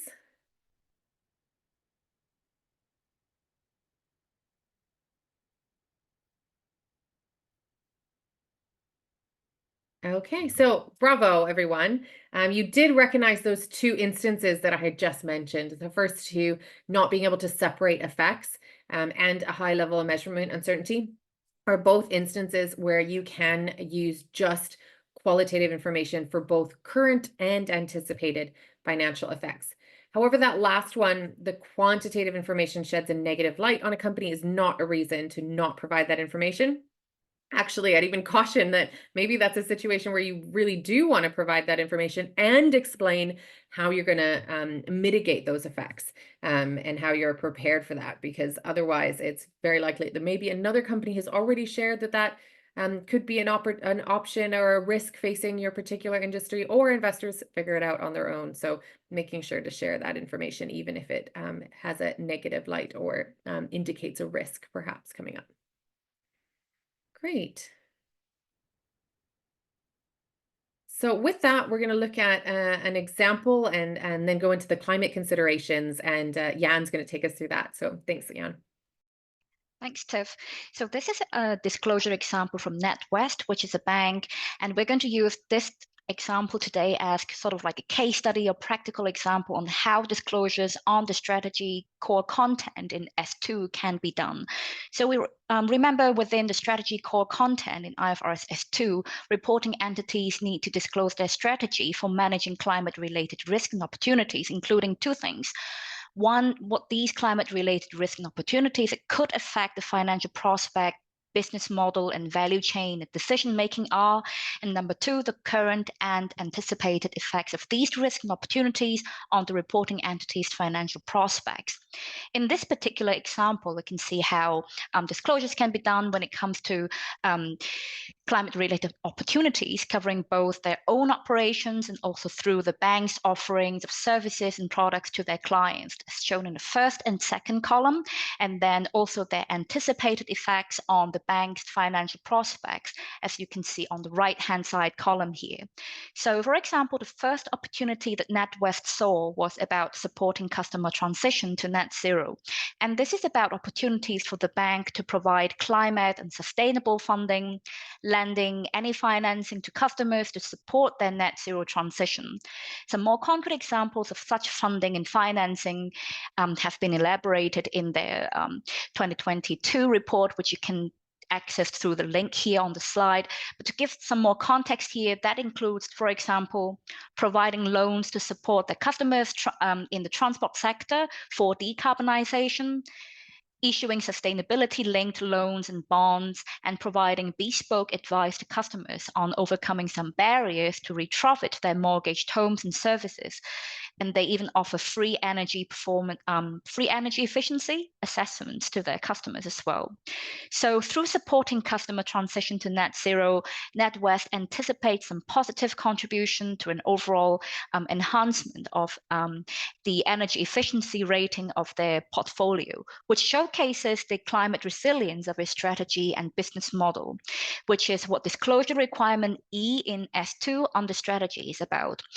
Then the anticipated effects on the bank's financial prospects of this particular opportunity, which is also required in S2 for the strategy disclosure requirement B to D, have been presented in the right-hand side columns, including number 1, they anticipate to see an increase in volume of climate and sustainable funding and financing on and off balance sheet, as the bank targets to provide about 100 billion British pounds by the end of 2025 to support their customers' transition to net zero. Number 2, an anticipated increase in balance sheet of volumes through demand for new products and services that support such customer transition. Number 3, some additional expenditure that they also foresee to keep developing new products and services to support the customer's transition. And last but not least, they also foresee a decrease in finance emissions because they are supporting the customer transition, and therefore they anticipate that to contribute to the overall decarbonization of their portfolio as well. Then now let's look more specifically at climate, as there are some aspects within the strategy core content of S2 that require additional disclosures of climate-related risks and opportunities, particularly transition plans disclosure, which is also part of the disclosure requirements under S2. But this is only the case if the reporting entities has any transition plan. So specifically, we can see in S2 paragraph 9C that reporting entities are required to disclose the effects of those climate-related risks and opportunities on the entity strategy and decision-making, including information about its climate-related transition plan. And then also in paragraph 14A in S2 as well, disclosure requirements also cover information about key assumptions that have been used in developing the transition plan and any dependencies on which the entity's transition plan relies, and how the entity plans to achieve any climate-related targets, such as any decarbonization targets. We'll briefly mention just a few key frameworks that underpin transition plans for financial institutions, followed by a practical example. So for financial institutions, there are actually many global initiatives towards net zero, aiming to provide joint efforts towards financing a net zero future. And one of these key initiatives is the Glasgow Financial Alliance for Net Zero, or more commonly referred to as GFANZ, which is a global coalition of financial institutions committed to mainstreaming the decarbonization of the global economy to reach net zero emissions by 2050. And since the inception of this GFANZ in 2021, and through its practitioner-led work, GFANZ has worked to develop frameworks that will help financial institutions' net zero commitments, putting their net zero commitments into action. So one example is the GFANZ Net Zero Transition Plan framework that includes 5 elements. You can see that's at the top green box here on the right-hand side here. And actually, this framework is very similar to the UK Task Force on Transition Plan, TPT framework. But since we're going to cover that particular framework in a second, we will move on to, we'll talk more about that a little bit later. So on the slide here, you can see a figure that very nicely summarizes the GFANZ recommendations for the process that financial institutions can consider to achieve their transition to net zero. So following commitment, setting of decarbonization targets, and designing an overall decarbonization strategy, at the end of the day, for financial institutions to really help the global economy reach net zero, they will need to work closely with their clients and portfolio companies to support and also enable their net zero commitments and their net zero transition plan. And this support to clients or customers' net zero transition often requires the assessments of clients' transition performance and credibility. And in this regard, GFANZ recommends that financial institutions consider sectoral decarbonization pathways. As for the metrics, it can be used to assess or judge the level of alignment of the portfolio to the 1.5 degrees pathways. GFANZ recommends using, for example, implied temperature rise, ITR, that translates the distance from a pathway measured in the benchmark divergence model into a likely projected end-of-century global warming outcome. The other metric includes also percentage of portfolio companies with science-validated 1.5 degrees Celsius aligned emissions reduction targets. The third example of such metrics would also include measuring benchmark divergence, which elevates the distance from a 1.5 degrees pathways. And also, finally, what GFANZ calls a maturity scale alignment metrics, which essentially refers to a grouping of portfolio companies into alignment categories, including aligned, aligning, and not aligned to a 1.5 degrees Celsius pathways. And depending on the status of the clients, GFANZ recommends 4 financing strategies. So financing or enabling development and scaling of climate solutions, and also the same financing and support for clients that are already aligned with the 1.5 degrees pathways, also for those that are aligning to the 1.5 degrees pathways, and finally, enabling managed phase out of high emitting physical assets. Financial institutions need to measure portfolio alignment to understand how their investment, lending, and underwriting activities support the global transition to a net zero economy. And this involves evaluating whether and how their portfolios are aligned with limiting global warming to 1.5 degrees Celsius. So to support financial institutions in measuring their portfolio alignment with net zero, GFANZ provides a framework that offers useful guidance through 9 key judgment or decisions pertaining to 3 steps of portfolio alignment that they should consider. So you can see in summary of this framework on the slide here. So I'll not go into all the details here, as you can navigate to the link here to read the detailed guidance, and I will summarize concisely some of the key points here. So step 1 begins with translating scenario-based carbon budgets into benchmarks. There are 3 key decisions that have to be made concerning, first, what type of benchmark should be built. So this means which sectors are my portfolio companies in, and are there sectoral pathways that I can use? The second key judgment or decision is about how should benchmark scenarios be selected. For this, GFANZ recommends selecting scenarios that are aligned with 1.5 degrees, so the more ambitious goal of the Paris Agreement. And the third key decision or key judgment would be whether absolute or intensity-based emissions metrics should be used. In this regard, GFANZ recommends using multiple metrics in combination in order to reflect different decarbonization levels. And step 2 is about assessing alignment at counterparty level. And here there are 4 key decisions. Number 1, what emission scope, should be included. For this, GFANZ recommends scope 3 emissions should be included if scope 3 emissions exceed 40% of a counterparty's total emissions. The second decision would be about how should emissions baselines be quantified. GFANZ recommendations is that financial institutions should consider the PCAF standards. Then the third decision is about how should forward-looking emissions be estimated. In this regard, the GFANZ recommendation is that financial institutions should consider both forward-looking emissions estimation based on stated emission targets or trajectories, and also a backward-looking approach based on historical emissions. Then the final key decision in step 2 is how should alignment be measured. GFANZ recommends alignment be assessed on a cumulative emissions basis over short, medium terms that together supplement a longer term horizon. And finally, step 3 here concerns assessing portfolio level alignment. And here there are 2 key decisions that have to be made concerning, first, how should alignment be expressed in a metric? So we've briefly covered that in the previous slide, so metrics such as ITR can be used. And then lastly, the key decision judgment 9 is about how should counterparty level alignment be aggregated to a portfolio level alignment score. So for this, GFENS recommends an aggregated budget approach, which computes the overall carbon budget overshoot or undershoot to determine whether the total emissions are within or they have already exceeded the allocated carbon budget for staying within specific climate goal, specifically limiting warming to 1.5 degrees Celsius.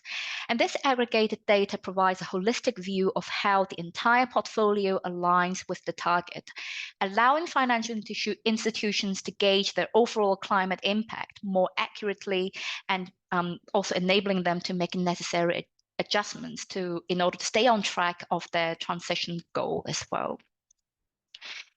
On this slide here, you can see a summary of the UK TPT disclosure framework. So just a brief side note here before we dive into the framework here is that the IFRS Foundation is taking over the UK TPT disclosure framework, and this has been announced at the end of June this year. So more into the framework here, it is divided into 5 disclosure elements, which is very similar to the GFENS Net Zero Transition Plan framework. So the 5 elements are foundations, implementation strategy, engagement strategy, metrics and targets, and finally governance. And just briefly, very briefly on what each of these elements means here. Foundation is about disclosing the strategic ambition with robust emission reduction targets that consider international frameworks and emission trajectories. Implementation strategy and engagement strategy are about taking actions, including those that are related to business operations, portfolio of products and services. So how do you adjust what you're offering to your clients in order to fulfill or reach your strategic ambition? Policies, and of course also engagement activities to achieve such strategic ambition of reaching net zero. And then metrics and targets talk about the measurement of decarbonization progress and financial implications of such mitigative and adaptative measures that are taken to decarbonize. And finally, governance is about the oversight of the delivery of transition plan. Important note here is that the TPT framework adopts the IFRS Foundation's definition of transition plan, which according to Appendix A of S1 refers to an aspect of an entity's overall strategy that lays out the entity's targets, actions, or resources for its transition towards a lower carbon economy, including actions such as reducing emissions. In addition, this framework also adopts the ISSB's financial materiality perspective, which means that companies using the framework for transition plan disclosures need to do a materiality assessment to determine if they need to make disclosures on the shall recommendations included in the disclosure framework. Then in the next few slides, I'm going to give an example that is extracted from HSBC's 2024 transition plan. This is going to help us understand how transition plan disclosures can be made as part of the strategy disclosure in IFRS S2. But if you're interested in reading more, please use the link here on the slide to read the report yourself as well. But basically, the report covers 3 major components. The first one being the principles and the overall approach to net zero that is adopted by HSBC, which aim to be science-based, transparent, and accountable. And this is augmented through the use of established frameworks, such as their decarbonization targets are science-based, so using the SBTi framework, and they are disclosing finance emissions through using PCAF standards. Interesting to note is that their net zero transition plan also aims to integrate nature by financing and investing in nature-related solutions that contribute to decarbonization while conserving and restoring nature, for example, through supporting innovative climate and nature-focused tech startups. And then the second major component that is included in this particular example is that the bank identifies key sectors whose net zero transition is what the bank is prioritizing in supporting. And these sectors would include energy supply, transport, heavy industry, real estate, food forest, and other land use sectors, given the larger carbon footprint and the bank's overall high exposures to these sectors.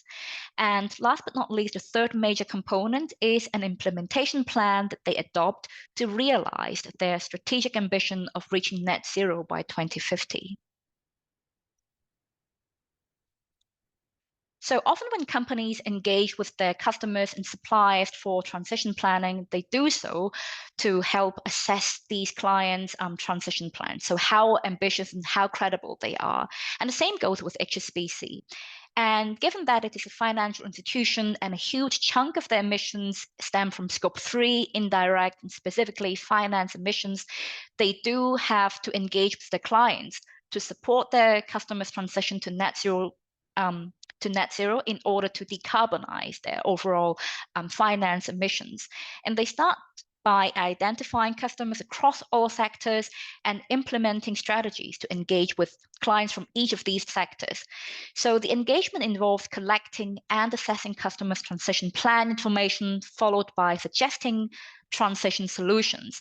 And this process is achieved through three things. So first one is assessing the robustness of the customer transition plans so that it can be used to guide further engagement and also advising of what could be some financing solutions they could leverage to help their clients decarbonize. Number two, offering tailored one-on-one engagement with select corporate and institutional clients to understand and support their specific transition needs.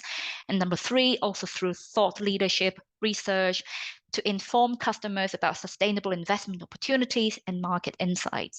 So in terms of assessing the robustness or how credible their customer transition plans are, the bank is doing several things. So they evaluate the robustness of the customer transition plan by considering the ambition of the plan. So they check if the customer has committed to net zero by such as are there interim targets for emission reduction, or is it just a long-term target and without any interim or medium-term, short-term targets?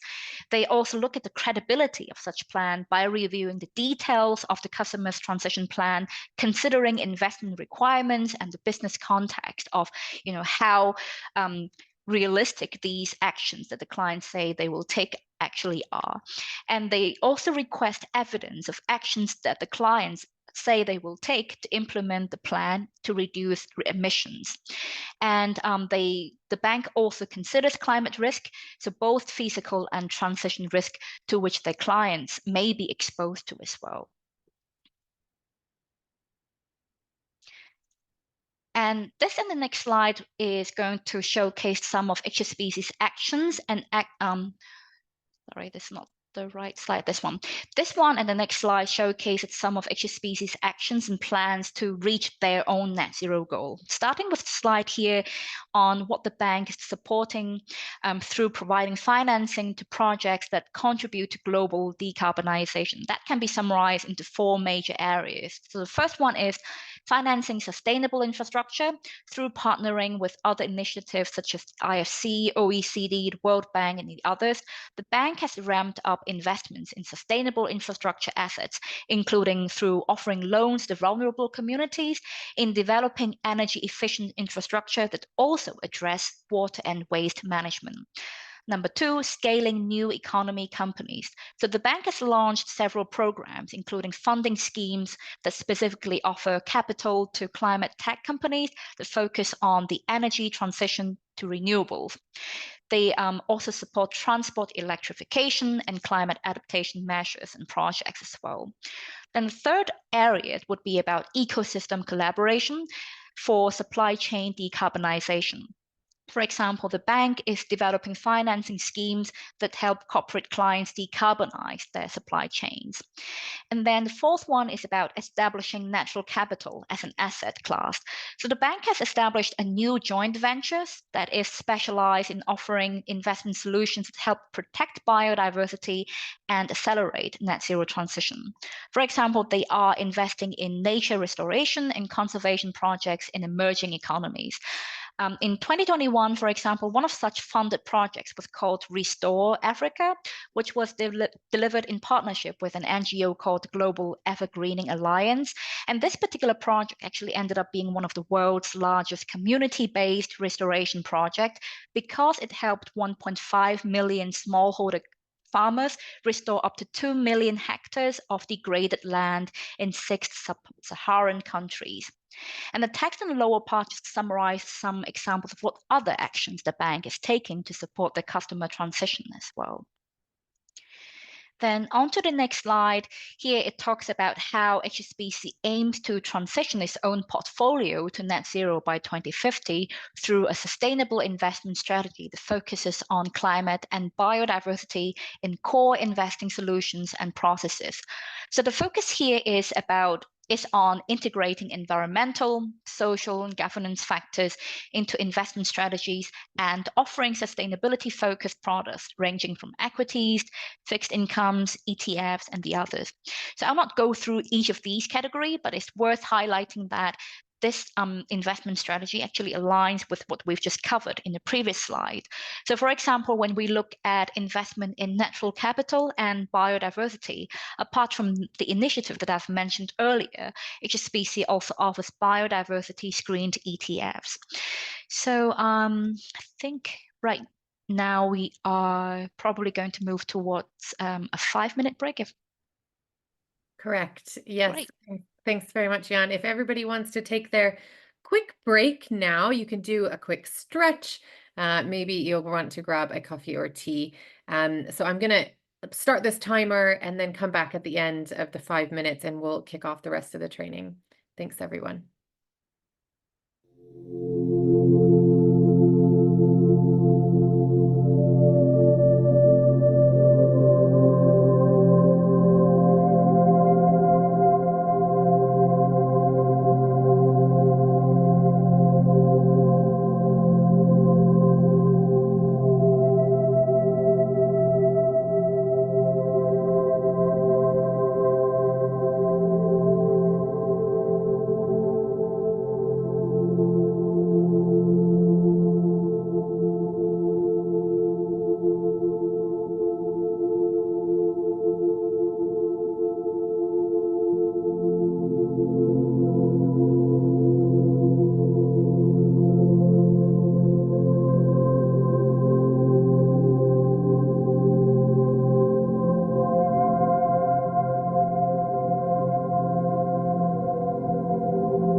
everyone, and welcome back from the break. Hope you had a nice stretch and a drink, perhaps.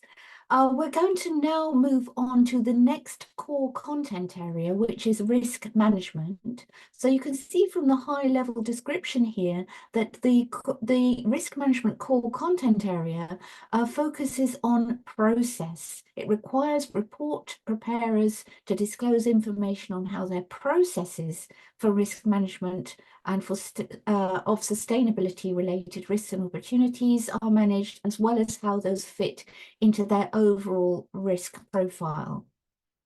So some questions to evaluate when you're considering how to approach this core content area. Let's look at these. So as a reminder, in the strategy content area we've already looked at, the requirement was for companies to disclose the sustainability related risks and opportunities that they have identified, i.e. those risks and opportunities that could reasonably be expected to affect the entity's prospects. The risk management disclosures now turn to look at the process a company uses to identify those material risks and assess them more broadly. So a company is the sorts of things the standard asks for is the process used for sustainability related risk opportunity identification and management. So what processes and policies are used for that, also which processes and policies are used to identify, assess, prioritize and monitor sustainability related risks and opportunities, and how is sustainability related risk and opportunity management integrated into the company's overall enterprise risk management process. A company is also required to disclose information associated with the process, such as the inputs and parameters they use for risk management, whether and how they prioritize risks and opportunities, what criteria they use for their assessment, including likelihood and magnitude, what the monitoring process is, and whether and how there have been any changes in the risk management process since the last reporting period, and how all of this is integrated into the company's risk management process. So Jan's now going to take us through some examples that build on this from the point of view of banks. Over to you, Jan. Thank you, Lois. So I'm going to move on to my slide first. Excuse me for that. So in the several slides that I'm going to cover now, we're going to look at how some banks are doing their risk management disclosures. So this one comes from a Japanese financial institution called Mizuho. So remember, disclosure A under risk management core content is about disclosures of climate risk. So what are a company's processes and policies that are in place for identifying, assessing, prioritizing, and monitoring these climate risks? In this regard, the bank actually follows a three-step approach to manage their climate risk. Step one is about an environmental scan of the external and internal business environment so that they can identify any potential risk drivers that could threaten the business or financial standing. Step two, they then assess the potential impact and probability of the identified risk materializing. So how bad could it possibly be, and how likely would these happen? Step three is about, with steps one and two, they end up with some top risks or material risk, meaning that those are very likely to result in actual impacts to the company's financials. And that gives them the ground for them to prioritize addressing, monitoring, and coming up with policies to address these material risks. Then this example is going to potentially help with disclosure requirement B, also in the risk and management pillar or core content. So disclosure requirement B in risk management refers to information about the processes, policies, but not for managing climate risks only, but also about climate opportunities. So in this example, BMO or the Bank of Montreal uses one approach for risk management that embeds both climate risks and opportunities across their operations and business decision making. So the process can be summarized in the middle part of the graphic see on the left-hand side of the slide. So identify, assess, manage, monitor, report, following three lines of defense, which is at the bottom of the pyramid. with operating groups first, at the first line of defense, portfolio management, legal compliance in the second line of defense, and finally internal audit will guard the whole process to ensure that they are complying with the disclosure requirements as the third line of defense. So climate opportunities are identified across various levels of their operating structures and client engagement. For example, their sustainability office collaborates with partners across the bank to capitalize on climate-related opportunities to manage such risks. Then the heads of BMO capital markets, wealth management, personnel, and commercial banking lead strategies to capture business growth opportunities, including climate finance.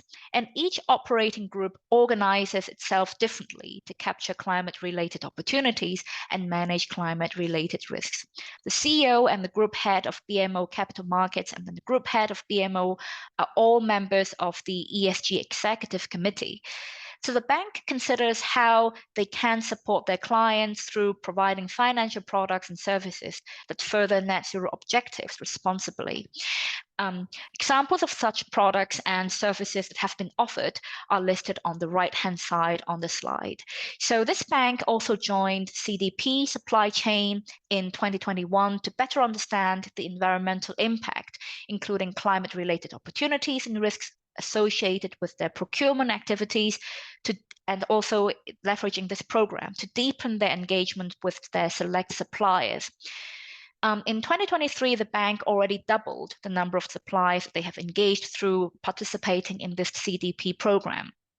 And they have managed to really accelerate their progress with decarbonizing their upstream finance emissions through better engagement with the suppliers on fronts such as getting better emissions data, and that is going to support their process of managing climate-related risks and opportunities. Then the next slide here is still an example of disclosure requirement B under risk management core content or pillar. So we understand that climate opportunity disclosure was not included in the TCFD. So this is something that could be seen as additional or new to a lot of people that have been familiar with the TCFD framework. So this is just another example that to shed more light on how disclosures on climate-related opportunities can be done. And this one is an example extracted from Lloyds Bank. The table here shows how the bank identifies and manages climate opportunities. So the bank looks at the climate transition and physical risk drivers, which is shown in the middle column, to also identify where opportunities may lie, which you can see on the left-hand side columns for those opportunities the bank has identified. We can see that the bank reviews the emissions associated with their own operations and financing activities to clients to identify the opportunities to support their own colleagues and customers to net zero transition.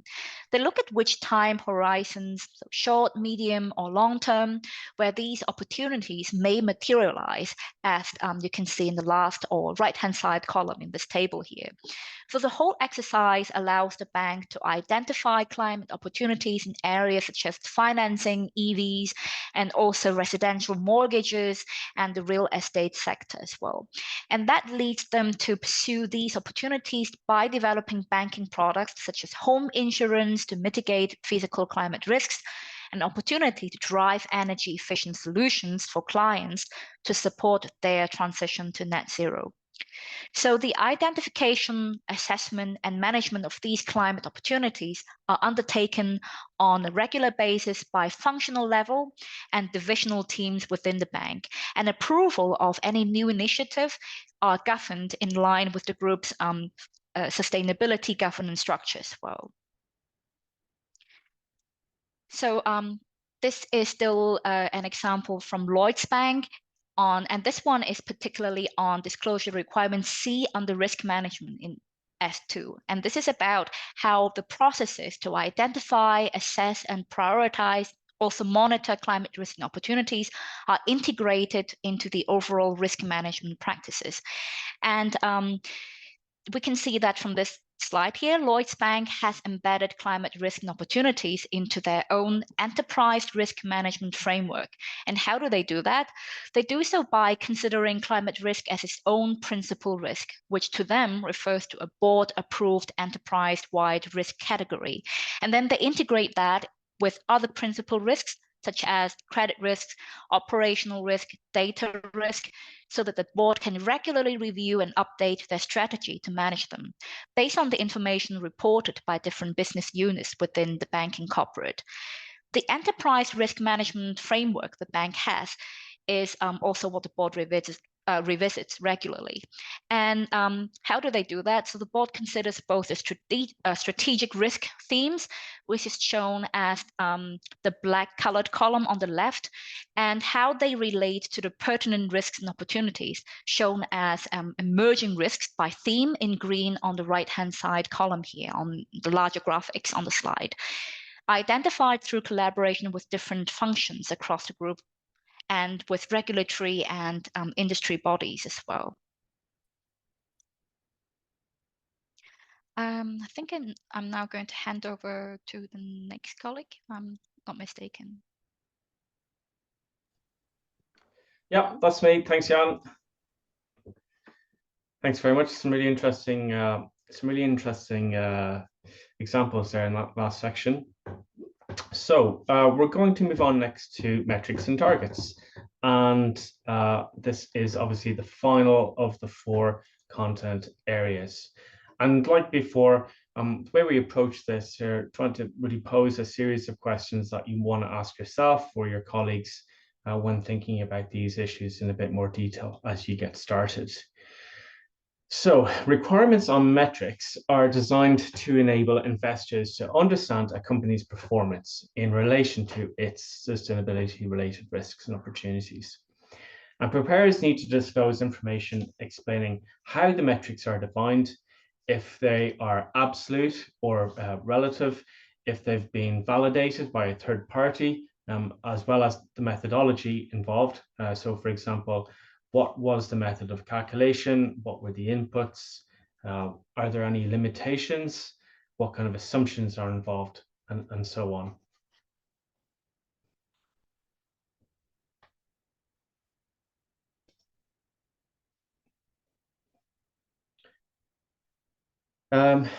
The ISSB standards also provide detailed guidance on how to ensure metrics are useful for investors.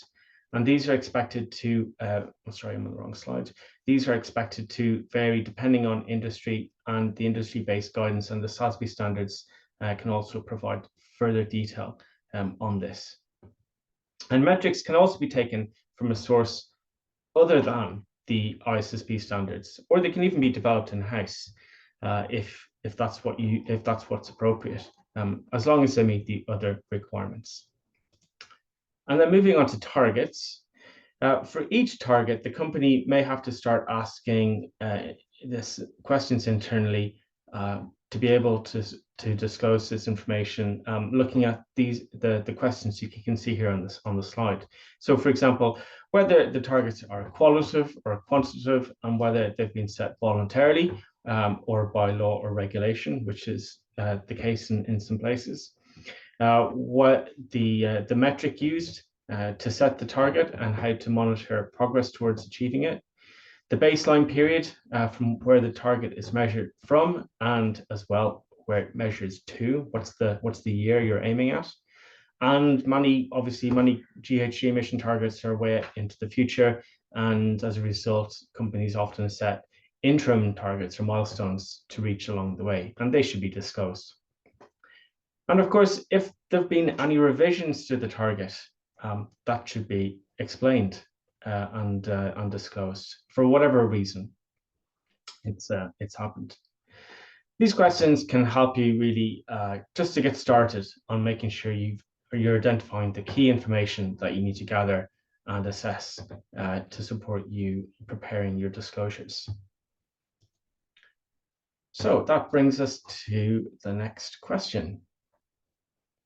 So the question is, what is the objective of metrics? What is the objective of metrics? And you have 3 options, and you can pick more than one if you want. The first option is, or the first answer is, to understand performance in relation to a company's sustainability-related risks and opportunities. The second option is understand progress towards any of the targets. And the third option is understand the company's assumptions for the future.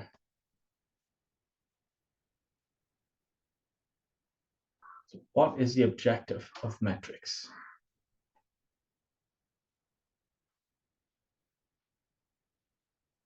Okay, let's call it there. Okay, so interesting results. A and B are correct.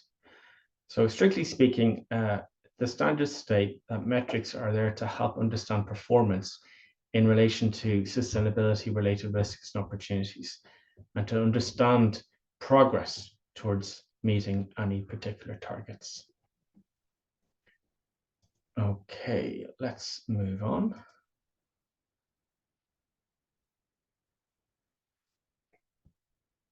Now let's look at GHG emission metrics.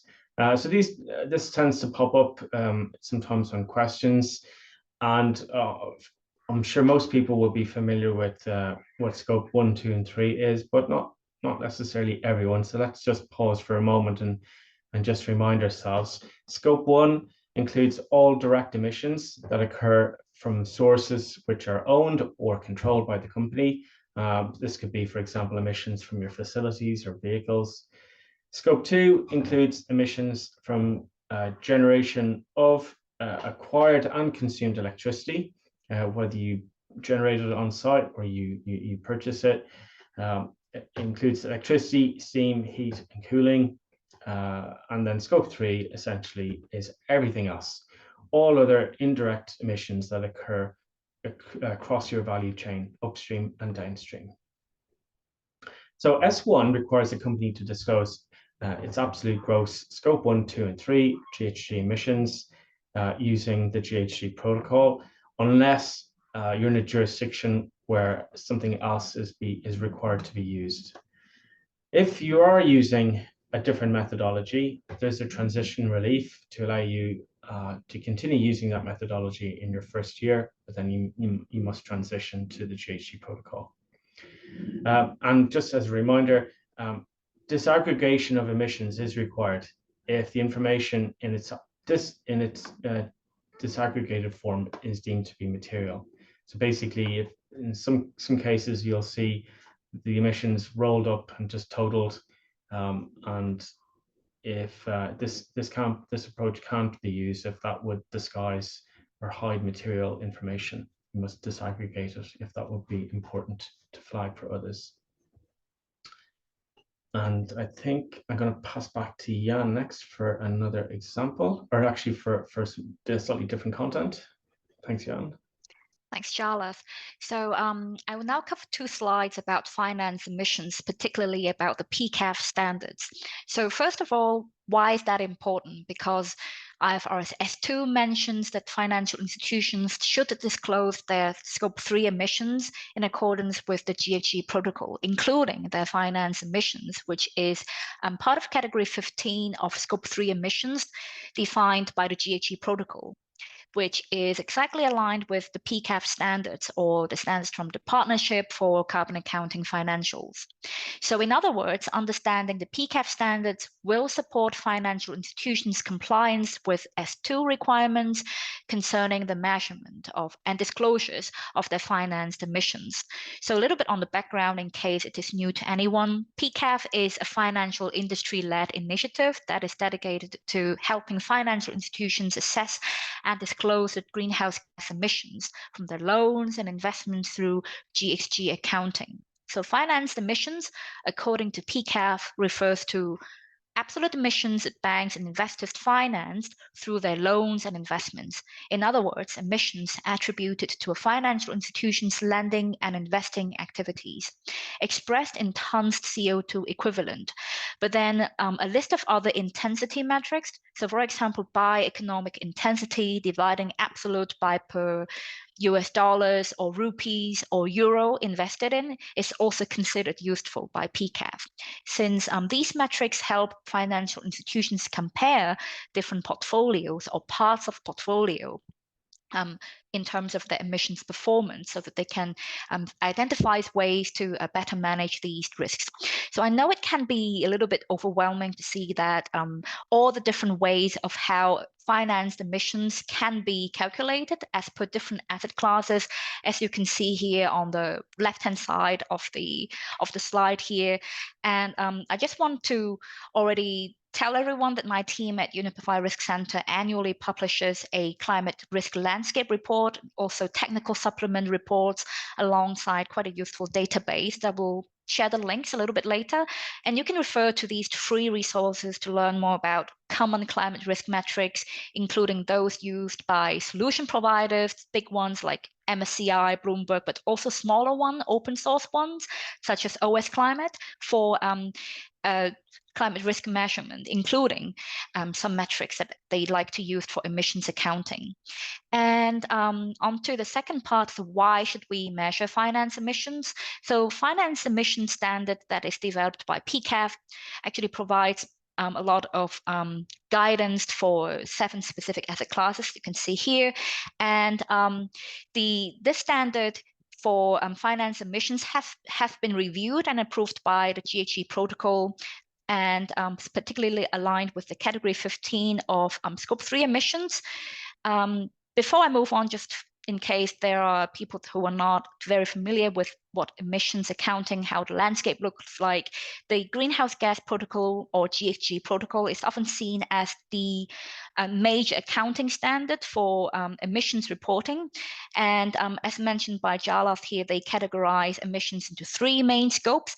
And within scope 3, there are also a total of 15 categories, such as purchase goods and services, all the way till investment activities. And the PCAF standards is in particularly aligned with category 15 here. And just to mention here, in S2 paragraph 29A2, an entity shall measure their greenhouse gas emissions in accordance with the GHG protocol. And for financial institutions, they can consider using the PCAF standards, which is aligned with the GHG protocol, especially for category 15, for measurement of their finance emissions, which is why it's all the more valuable for us to learn more about how the standards look like, what are the methods and metrics that have been used to quantify finance emissions, and in order to leverage these resources for our compliance with S2 requirements in terms of finance emissions reporting. Then on this slide here, I'm showing an example of how such disclosures using the PCAF standards can work. And this one specifically comes from HSBC. So again, the bank intends to go net zero by 2050, and that includes their finance emissions as well. And they have disclosed their current finance emissions using the PCAF standards. And so I'm using the formula that are developed by the PCAF, as shown in the previous slide, on different asset classes. The bank, through doing that, the bank is able to identify a few key sectors where they have identified significant finance emissions. So as mentioned before, sectors such as energy, transport, and others. And you can see that on the left. And in a gray column on the slide here, it shows the metrics that the bank has used and how the finance emissions compare to or may affect the bank's net zero transition goal. And then complementary to that, to the key transition technologies and strategies that are identified on the right-hand side with red dots on the figure, showing possible projects the bank can leverage to reduce their finance emissions. I will hand over to Lois for us to go through the next part of the webinar. Thank you, Jan. Yes, well, we've been through all of the 4 content areas of IFRS S1 and S2 now: governance, strategy, risk management, metrics, and targets. So those 4 content areas tell you how to meet the requirements of the ISSB standards. However, as many of you are aware, there are also other things that you may need to disclose beyond what the ISSB standards require, and there could be many different reasons for that. So let's have a look at some of these. You may have specific listing requirements that apply to you, and they could also affect the companies in your value chain. So you might need to communicate information in addition to the ISSB standard requirements for listing requirement purposes.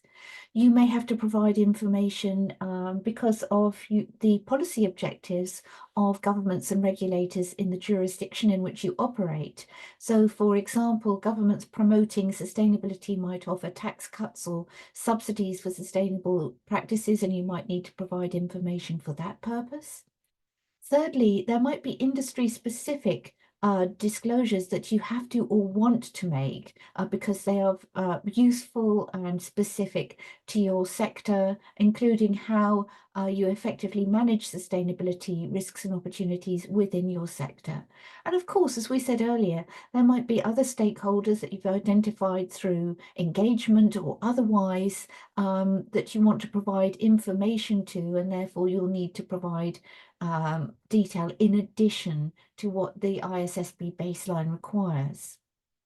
So we've got some more information about this in the handout, but since we're focusing on banks today, we're going to go back to Jan so that she can explain some of the disclosure requirements specific to the banking sector.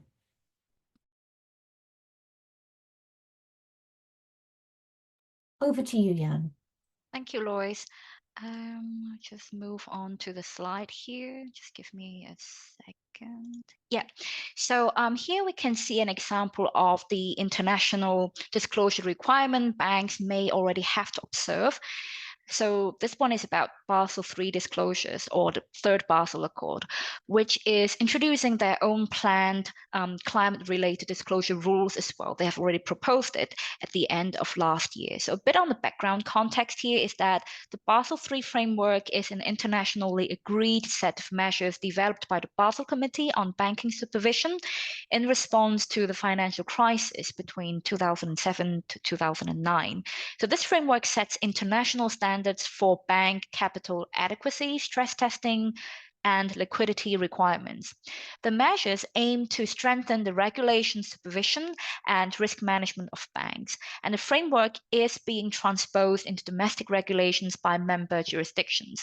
The current Pillar 3 framework does not provide distinct or comparable information as to how climate risk drivers could impact a bank or the banking sector. But then, so for now, you may be asking, how is that relevant to climate? Well, in 2021, the committee actually released 2 reports that explore how climate risk can drive financial risk. And the findings conclude that climate-related financial risk can affect banks in several ways. So essentially, as banks interact with or invest in businesses that are exposed to climate-related challenges, some of these risks can be transferred to the bank themselves. And with that, the committee recognizes the need to strengthen regulation, supervision, and disclosures, which is why in November 2023, they released their proposed Pillar 3 disclosure for climate-related financial risks for consultation. And so how does this potential Basel III climate disclosure rule may look like? But before we do that, what does it even aim to do? So it aims to enhance financial stability through enhancing banks' disclosures, to facilitate forward-looking risk assessment by banks, also to improve market transparency, to enable more informed assessments and decision-making. And it is important to note that this proposed disclosure rule is designed to complement the IFRS S1 and S2 standards. And the Basel Committee is also exploring both qualitative and quantitative disclosure requirements for climate-related financial risks in the banking book. Qualitative disclosures will include information on things such as governance, so very similar to what we've discussed in our previous slide. So governance structure, overseeing climate-related financial risk and the opportunities, strategy, identification of climate-related financial risks that could reasonably be expected to affect a bank's financial prospects, explanation of each climate-related financial risk that has been identified, what is the time horizon that they could in which they could materialize, excuse me, and then the current and anticipated effect of these risks on the bank's business model and value chain, and also how the bank plans to respond to these material risks, etc. Then the third element is about risk management. So again, very similar to the S2. So it's about processes and policies banks use to identify, assess, prioritize, and monitor climate-related financial risks, including if and how climate scenario analysis is used, what data is used, and then scope of operations that is covered within these processes and policies as well. And something new that is in the proposed framework is about concentration risks. So this is about the bank's material exposures to transition and physical risks. So for example, do they have any clients or critical exposures? It could be concentrated in particular geographical regions. It could be more exposed to physical climate hazards, or in certain sectors that could be seen as more hard to abate, and therefore is also exposed to higher transition risks as well. And then quantitative disclosures in the proposed framework currently include information about sector exposures and finance emissions, and also exposures, vulnerabilities to physical climate risks as well. In addition, the Basel Committee may also require disclosures using bank-specific metrics. So what do they mean by bank-specific metrics? One particular example is that the committee has given in the consultation paper concerns credit risks. So they are considering whether or not disclosures of risk exposures should be done by credit quality of loans. And since they believed such disclosures with this particular metric would help market participants understand the credit quality of exposures based on the bank's sectoral and geographical location. And the committee may also be requiring some forward-looking disclosures, such as forecast of climate risk exposures and how that may affect the bank's financial prospects. But it is important to note that these are just currently still in a proposed framework, and how exactly the disclosure rule will end up looking will still be subject to rounds of consultation and review before it may be transposed to national regulations. And just before we move on to the next part, I just want to highlight that the Basel III framework the Basel Committee has proposed some revisions to the Basel III framework, and in 2023, and they have also published a set of FAQs, particularly pertaining to climate-related risk, and how considerations of climate-related risk should be taken into a consideration when a bank is doing disclosures related to, let's say, RWA, so risk-weighted assets, and how they can use that to calculate the capital ratios that are required as well. And yeah, I will hand over to Tiff. Great, thanks so much, Jan. Very helpful. That's a lot of content to all absorb at once. So luckily everybody can read that too in their spare time. Let's just do a quick Zoom poll to make sure that all of that was understood at a very high level. So your disclosure objectives should consider, and so this would also apply to when you're doing your disclosure plan, what should you be considering? The ISSB standards only, the ISSB standards and regulatory requirements, just regulatory requirements, or the ISSB standards, regulatory requirements, and other sources of guidance. And so far, everyone's doing very well, but I'll give you just a little bit longer. Everyone's acting very quickly on this one, so I think everyone's quite confident. Let's share the results then there. So well done, everyone, indeed. So I think the point of this last unit in this module was really to show that that building block approach and working together with different requirements, because of course, in different industries, in different regions, in different countries, there might be additional requirements that you want to make sure that you're meeting. So building those on top of each other is what we're showing here. Great. So with that brings us to the end of module 2. And I did say at the beginning that was the big one. That was the hefty module with all the big content in it. So well done, everyone. Hopefully now we understand, what is in the ISSB standards, what disclosures we need to provide, and how you can get started on those. Before we move into the next unit, where we're really going to look at the practices of that how, let's reflect a little bit on what we learned in this unit. So your next homework activity is to look at how to identify what disclosures are missing in your current disclosure practices and what you need to add on to them to move forward. So this is a really important part of your disclosure plan. What are you disclosing? We do give you a couple tips there in the homework sheet, but let's just quickly come back to our Mentimeter here. A few of you already started filling this in. I'll bring that QR code back in case anyone needs it there.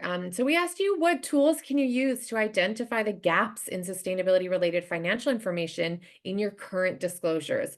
So in the same way that we in the last exercise looked at, the first step being looking at those gaps and skills within your organization. And when we talk about content, the first step is really looking at those gaps as well. What's missing in your current disclosures? So a few of you said surveys. It's probably not the people though. You might want to use a survey for the people. Here we're looking at the actual content of your disclosure. So you could physically survey or look through your current disclosures and look at what's there already and what's missing. So one of the tools that you could use, we see here ISSB, TCFD, GRI. So here we're seeing a lot of disclosure standards. Certainly. So if you are already using GRI or TCFD, both of those have been mapped to the ISSB standards. So that's a really good starting point of what disclosure standards are you already using to make your current disclosures. And then use the mappings that actually Landon shared those in the chat for you, but also in the the ISSB Knowledge Hub. You can find all of these mappings to these other standards to see what exactly is the differences and what might be missing to make sure that you're fully complying with the ISSB standards. You can also make use of the SSE checklist just as a starting point. We see here the ISSB standards and its requirements, 100%. So yeah, use those standards, compare them. You can start with the checklist just at a very high level assessment, but then go into the standards and see, are you disclosing in the way that's required? Are you disclosing the exact information that's required? Really understand what might be missing in your disclosure. And that'll help you then identify those gaps and see how you move forward. Great. I think you all have a wonderful start on that. So I'm going to close out that Menti and we're going to come back to the slide deck here.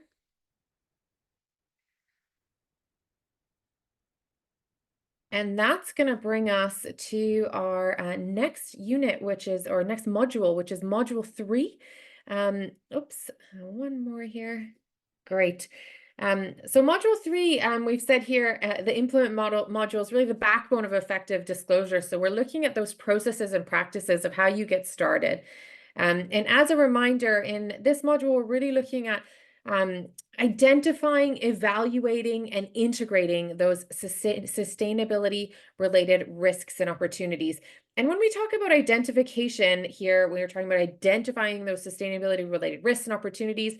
Well, we happen to have an expert on the call that works on that. So Jan's work at the UNEP-FI's Risk Center helps companies get through all this. So Jan, we're going to pull you back in for this section. Over to you.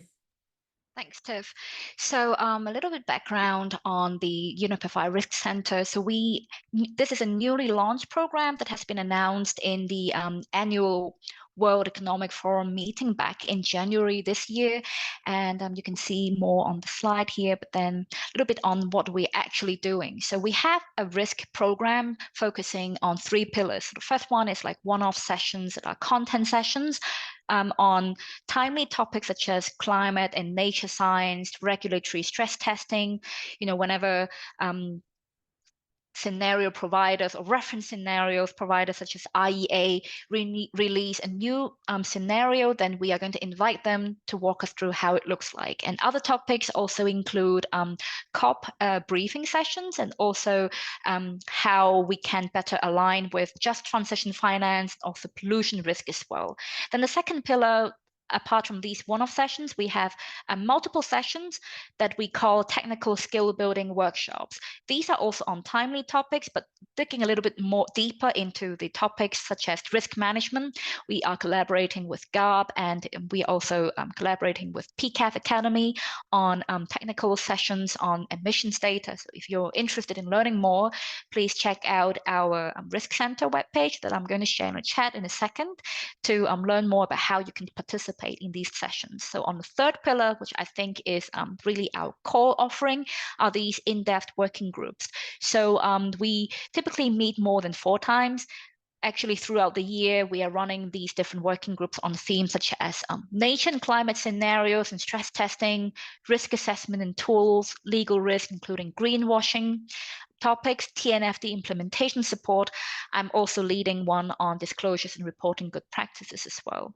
So if we go on to the next slide here, you can have a very brief look at what each of these working groups are doing. So the risk assessment tools working group is focusing on risk assessment framework, and we're also inviting tool providers to demonstrate their latest market solutions that is going to help with environmental risk management and assessment, including how they're using some proxies for scope 3 emissions. I see that this is one of the questions in the Q&A, which I will address in a second, but exactly tackling these challenges that financial institutions find difficult to address sometimes is what this working group is focused on. Then we also have one on disclosures, and this one is addressing the major key disclosure frameworks, including, of course, IFRS S1 and S2, but also CSR, DESRS. And we're also partnering with GRI on this particular working group. And we have stress testing scenarios, which are obviously focusing on a series of different climate scenarios for stress testing purposes, then TNFD implementation support, and also legal risk working groups as well. So if you're interested, please check out our website and sign up for free. You can receive our latest updates on when we're having these workshops for free. We'll hand back to Tiff. Thanks, Jan. So that's really your first source and of resources when you're looking at those identifying risks. Jan and her team at the Risk Center at Unify provided a lot of resources, and in these slides, you'll see a lot of them at the end too. So once you've identified those risks, the next stage is to start evaluating those risks and opportunities through understanding the financial effects that we were talking about, the materiality, and also the resilience of your organization when looking at those risks. So back to you, Jan, to discuss how banks can start working on this. Sure. So we can see here on the slide the definitions of materiality. So contrary to the IFRS or ISSB approach that focuses on financial materiality, which again requires disclosures of financially material, sustainability, and climate-related risk and opportunities, meaning those that could be expected or reasonably expected to lead to effects on a reporting company's financial prospects. The EU approach to materiality considers both financial materiality and impact materiality, so double materiality. What it means is that companies, including banks, should consider for their sustainability-related disclosures, in this case, CSRD, using their own ESRS disclosure standards, how their financing decisions and business operations and strategy may affect the people, planet, and society, which is seen in the upper blue arrow on the right-hand side figure, and how such impact on the environment and society can end up affecting the company or the bank, particularly on the financial standing, which is the financial materiality perspective, as shown in a green arrow on the bottom. Which is what the IFRS standards are geared towards. So in the EU, the concept of double materiality is a fundamental aspect of sustainability reporting that has to be adopted when entities disclose using the European Sustainability Reporting Standards, ESRS. So central to the materiality assessment is the definition of primary uses. And this is the case because materiality under the IFRS S1 and S2 is judged based on whether the lack of or distortion of information could influence decisions of primary users of disclosed information. And now the question comes, who are these primary users? So we can see in the application guidance of S1 in B14 that primary users are those that could use the disclosed information to make decisions about a few things. So buying, selling, or holding equity and debt instruments, providing or selling loans and other forms of credit, or exercising rights to vote on or otherwise influence the reporting company's management actions that affect the use of the company's economic resources. So to help companies make these judgments, the ISSB standards explain that primary users' decisions depend on the assessments of two things. One, the amount, timing, and uncertainty of the company's future cash flows. And secondly, the management stewardship of the company's economic resources. In other words, if it is reasonably expected that our disclosed information may influence these decisions, including the primary user's concerns and expectations about returns, then these concerns are not individually specific, but instead reflect common information needs among these primary users of disclosed information. And hence, it could be considered financially material and therefore should be disclosed in ISSB aligned disclosures. Then we can see, on this slide see some useful resource that we can navigate to help us with disclosures.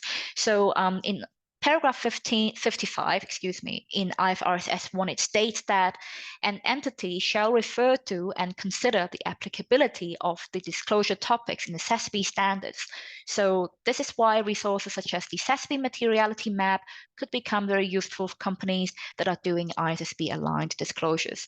And in fact, since August, ISSB has assumed responsibility of the SEPT standards, meaning that we will possibly expect to see more involvement of the SEPT standards that could be leveraged for our disclosures that are aligned with S1 and S2. And the SEPT actually offers in-depth guidance on disclosures topics specific to different sectors. We can see up to 77 industries for some potentially financially material topics that are specific to these 77 industries. So for example, on the slide here, you can see for the extractives and minerals processing sector, greenhouse gas emissions would be a financially material topic, regardless of whether the business has coal operations, manufactures, construction materials, iron or steel. Then on to the next, this and the following slide, I'm going to present an example of how materiality assessment, financial materiality assessment can be done. And this is extracted from the 2024 sustainability report from UBS.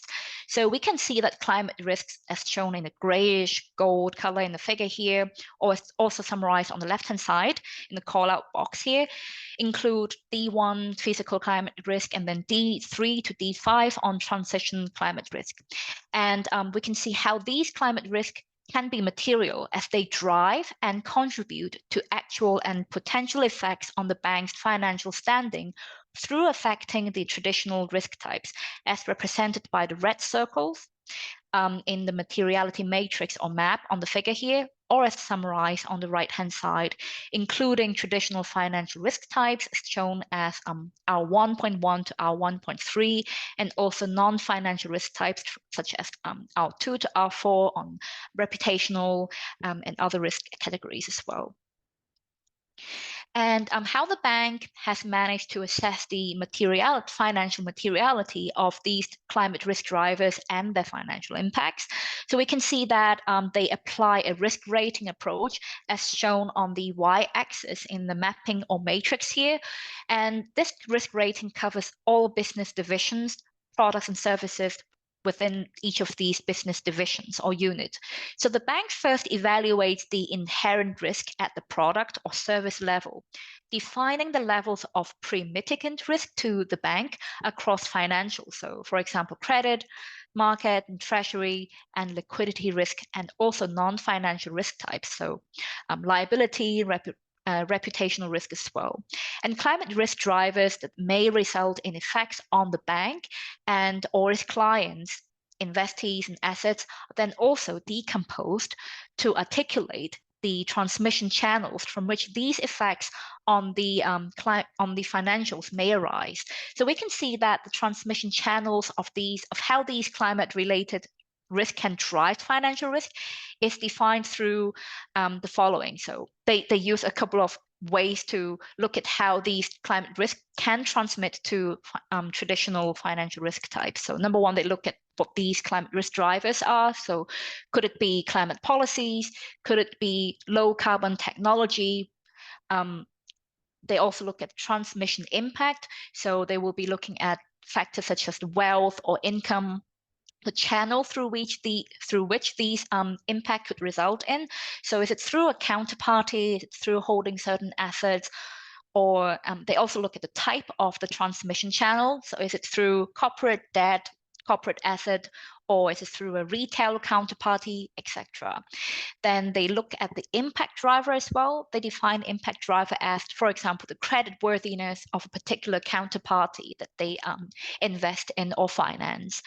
And they use a couple of impact metrics. I'll give you an example here. They look at probability of default, for example, for their clients, to look at how or to what extent these climate risks could result in financial impacts through these impact channels. And then they also look at the type of traditional risk category across financial and non-financial risks.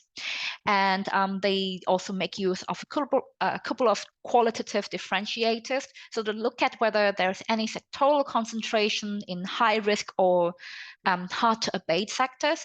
They'll also look at the risk mitigants as well, both internally and externally. So for example, climate transition risk that may result in credit risks are decomposed to examine how changes in global climate policies, low carbon technologies, and downstream sentiment may affect either the credit worthiness of the bank's counterparties and or affect the value of the collateral assets that UBS may hold against the existing credit facilities. In summary, the risk rating, again on the y-axis of the materiality matrix here, considers a few things. So the inherent risk at product or service level, the effects of climate risk drivers on the bank, clients, investees, or assets, the climate risk transmission channels. So is it through counterparties, is it through holding certain assets, or is it related to a particular high risk sector? And then also the transmission channels and also the primary risk differentiator and the risk amplifier. So by risk amplifier, it means like they look at the macroeconomic feedback loops of how certain risk may intensify through interconnection with each other. Then on the x-axis here, we can see the time horizon of when these climate risk or climate risk drivers and their effects on their financials may materialize. So in this particular report, UBS defines short term as less than 3 years, medium term as 3 to 10 years, long term as more than 10 years. But then it's very important to note that IFRS S1 and S2 do not apply the same definition of time horizons as how reporting entities define their short, medium, and long-term horizons is a required disclosure for S1 and S2. So I will sum up my presentation of these two slides on the UBS example here, and I'll hand over to, I believe, Lois for the next part of today's webinar. Thank you, Jan. And you've actually given the perfect segue into our next part of the implement module, which is all about integrating sustainability-related risk and opportunity and disclosure considerations into your existing processes or determining that you need no new processes. So with the UBS example, we saw the company has an existing risk management process. They have an existing way of describing those risks according to their own taxonomy of credit, liquidity, market, operational, reputational risk, etc. In the BHP example we saw earlier, we saw the company already had an investment process into which they had integrated sustainability considerations. We've seen that companies already have enterprise risk management systems into which they can integrate sustainability considerations, and they will already have strategic time horizons to which they operate, into which they can incorporate sustainability considerations. So let's look at that in a little bit more detail. What are the considerations that management needs to take into account when they're adjusting or adapting processes or considering whether to develop new processes? What type of considerations apply? Well, as we've seen in our Menti responses, one thing that could be done is to conduct a gap analysis to check for gaps in existing systems and processes. Is there something extra that needs to be done to cater for sustainability-related risk, opportunity, and disclosure? The second and third points are related on suitability and prioritization criteria. Existing processes and criteria may have been designed for business risks that are operational or short-term, but we know that with sustainability, the risks and opportunities are very much more uncertain. We're not sure over which timeframes they will manifest, where and how they will manifest. And therefore, do we need to adapt or create new processes to cater for that? Do we need new criteria beyond probability to cater for things like impact, vulnerability, and speed of onset to complement existing processes to cater for sustainability-related risks and opportunities? And similar considerations apply to existing internal controls processes. Then we move on to contributors. And this means who within the organization or outside the organization might have expertise, processes, systems, and knowledge to contribute to sustainability-related financial disclosure. Which departments might they come from? There can be lots of departments involved. We've seen from a recent study from the German institution that the type of contributors can be from sustainability, HR, finance, accounting, company secretarial, risk, operations, health and safety. A lot of contributors could be involved. And what are the interconnections between different internal and external factors that affect the way in which the company uses their process or adapts their process to identify, monitor, assess risk, take strategic responses, embed those responses into governance? How are all these things connected? Then the penultimate point is, how do we deal with uncertainty? And we've seen some questions in the Q&A box about this. Yes, often sustainability-related risks and opportunities are what their identity is, how they amplify existing risks, how they manifest is uncertain, and the company needs to consider in its processes how those uncertainties will be dealt with. Will there be a probability assessment, for example? Will experts be involved? And finally, the company needs to consider what resources need to be in place, either to manage and develop existing systems or to create new systems and processes for sustainability-related financial disclosure, risks and opportunities. So you might need to consider, for example, going through the company's change management process or applying for budget or something similar. So all these considerations and more apply when you're thinking about the processes that you already have and the processes you might need to develop. Now we're going to look at something you can do to help with this, at least in part. Now, Tiffany's mentioned the homework that we would love to recommend that you do, but of course it's not compulsory. But the homework is about developing a disclosure plan.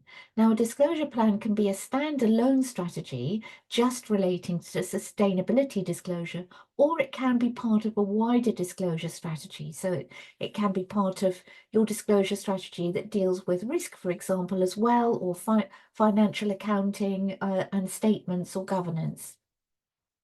So what can this disclosure plan help you to do? Well, it can help the company take control of its narrative. That doesn't mean that the company ignores all of the requirements in sustainability standards or requirements. It means that because a lot of those requirements ask the company to disclose its strategy, its risks, its governance process. It just enables you to keep that balance between responding to the requirements, but also making sure that your responses actually reflect the position of your own company, that they're entity specific to your organization. The disclosure plan can support internal collaboration that we just talked about.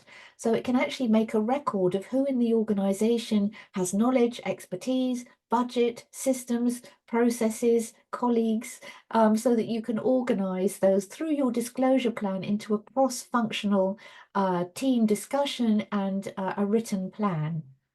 And finally, and I think most importantly, the disclosure plan can act as a reference point and audit trail so that it records year on year where and how things have been done. So how judgments have been made, what criteria were applied, which systems were used, whether there was assurance activity in-house or outside.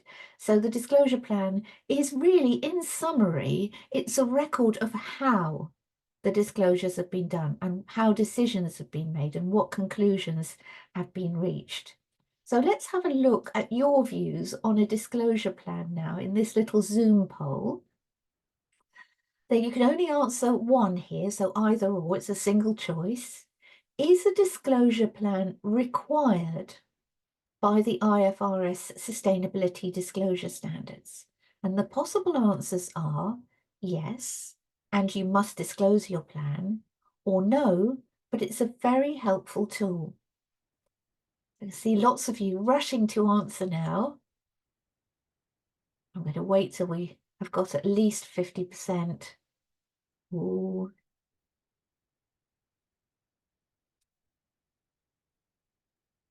Now we've got over 50%, I'm going to end the poll here and share the results. Well, audience, we have a split opinion, and this is normal, you know, with the groups we deal with, so nothing to worry about. The correct answer is no.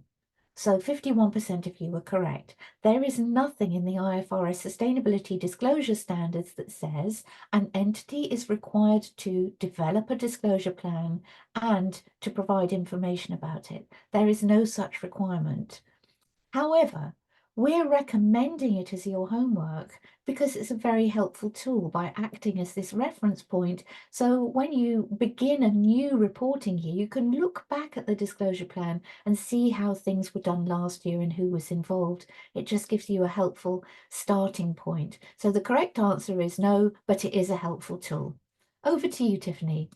Great. Thanks so much, Lois. And as the homework is just being discussed in that disclosure plan, let's wrap up this unit by discussing what your homework activity is for this particular section. And so when we're talking about the processes and practices of identifying, evaluating, and integrating sustainability risks and opportunities, you want to start thinking about how you're going to collect and manage that data. Now, we don't have time to do this activity together because we're a little bit behind schedule, and I want to make sure we wrap up on time today. But just to note that in the homework, we give you a couple tips on data collection and data management and ask you to start thinking through that. So remember, in the first activity, you were looking at people, who's going to be doing the disclosure and the reporting. The second activity, you were looking at what's going to be disclosed. And now you're going to look at how you're going to collect and manage that data so that you can achieve that full disclosure of what's missing. Great. So I'm going to skip past our Menti for that one, and we're going to start then directly into the last module, module 4, and Jarlath's going to take us through that. So over to you, Jarlath. Thanks, Tiffany. That's great. We're in the final quarter. We're on the home stretch now, and we're going to focus on communicating with your investors. We have got 3 units or 3 sections as with the last unit, and we're going to get started and look at the location and timing of your disclosure. So what we want to do here first, as we just get into this, is it's come up a couple of times in the Q&A, is talk about what we call the holistic reporting package. So the requirements in the standards about what information to report are based on existing sustainability reporting regimes, focusing on investor information needs and on aspects of financial accounting standards. That's why you see IFRS in the investor box there with FASB, which is the equivalent in the US. ISSB and GRI reporting standards share some content requirements, for example, what to report. But the ISSB standards are focused on investors' information needs and decision making, and in particular, information about risks and opportunities that could affect a company's financial prospects. Now, both organizations take different approaches to defining materiality, but they're complementary, they're not competing. The GRI approach is set out and understood among sustainability practitioners, whereas the IFRS approach, and it is an IFRS approach across the accounting and sustainability boards, is set out and understood among accountants and relies heavily on management judgment, aligning with existing corporate risk and management processes. And this can lead to a little bit of confusion. So yes, some of the impacts identified as material may create a sustainability risk, which could be so significant that it's important to disclose to investors. And that's how we really see these two fitting together. Now we've covered it a couple of times today, but just again to remind ourselves, because we hear these two different references to materiality across different reporting standards and frameworks, let's just remind ourselves the IFRS definition of materiality is information which is material when it can influence decisions of investors and inform their decisions around providing resources to the company, buying, selling, or holding equity or debt instruments, loans and other forms of credit, and voting on or otherwise influencing management actions that affect the use of the company's resources. And so you need to consider the characteristics of investors and the company's own circumstances. Different investors can have different and sometimes conflicting information needs, but the ISSB standards are designed to meet the common information needs of investors.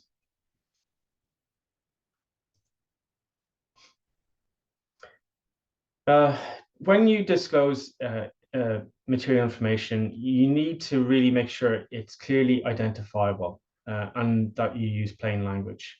Companies must also ensure material information is not scattered randomly through your disclosure. You might also be required to make additional non-material disclosures by regulators in your jurisdiction. But if you have to do this, you need to make sure it's clearly identifiable and is not, you don't give the impression that it's material if you have to report on something and it doesn't otherwise meet the threshold that you set for material information. Okay, that takes us to the next Zoom poll. So the question is, information should be disclosed in the annual report when applying this ISSB standards if you've got three options, and you can pick more than one option if you like.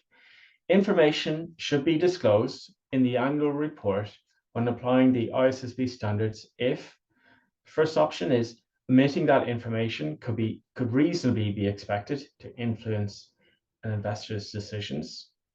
B, it could reasonably be expected to affect the company's cash flows. And C, it exemplifies the values of the leadership team. So A, B, or C. Okay, that gets us to over 50%. And answer A and answer B are correct. Option C or answer C really is, unless it's been determined that the values of your leadership team have a financial effect in your company, then this is quite unlikely to be material. So well done to everyone there.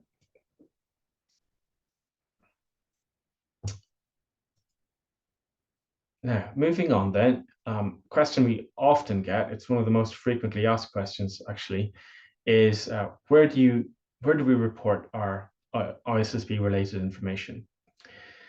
So disclosure under the ISSB standards has to accompany the financial statements and be part of the same general purpose financial reporting package. But S1 doesn't say where in that reporting package the information should be provided. And this is the case for two reasons. Firstly, it allows for jurisdiction-specific requirements if they are in place in your jurisdiction, which might require you to place certain information in certain places. And therefore, essentially, we don't want to get in the way of that. But secondly, it allows you to tell your own story in your own way, as you already do. And so you are best placed to tell that story consistently, as you've done previously over the years, and incorporate this information in the best way that you see fit. Now, interestingly, research by WBCSD on the state of integrated reporting show that nearly 2/3 of companies continue to put sustainability information in standalone reports. And that seems to indicate that companies have got some way to go to being able to combine this information together. And I think Lois is going to take us through an example next. I thought she was jumping on screen there to tell me off for something I said wrong. Definitely not. This is an example that really illustrates what you were talking about, Jarlath, that, you know, a company wants to tell its own story in its own way, but that story could be quite long and complicated. It covers lots of things, the financial story, the story of engagement with stakeholders, what the risks and opportunities are. So this example from Ayala Corporation, which is a Philippines-based conglomerate, is just an example of how a company tells gives really a navigation through its story.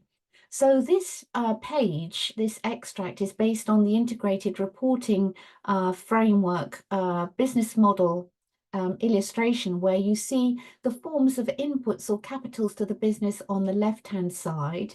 You see the value creation process in the middle, and the value generated described in terms of different types of capital according to the integrated reporting framework is described. So in this single diagram, what the company is trying to give us is a picture of the whole story that they're trying to tell. The only other thing to say here, well, there could be a lot to say about it, but is to point out these blue arrows that really give us this navigation to particular pages where we find types of information. So we can see strategies on page 50, outlooks on page 50, etc. So it's a navigation tool, it's a snapshot, it's a way of telling the story succinctly and introducing the reader to what follows. Thanks, Lois. Yeah, it's a really clever way they've done it.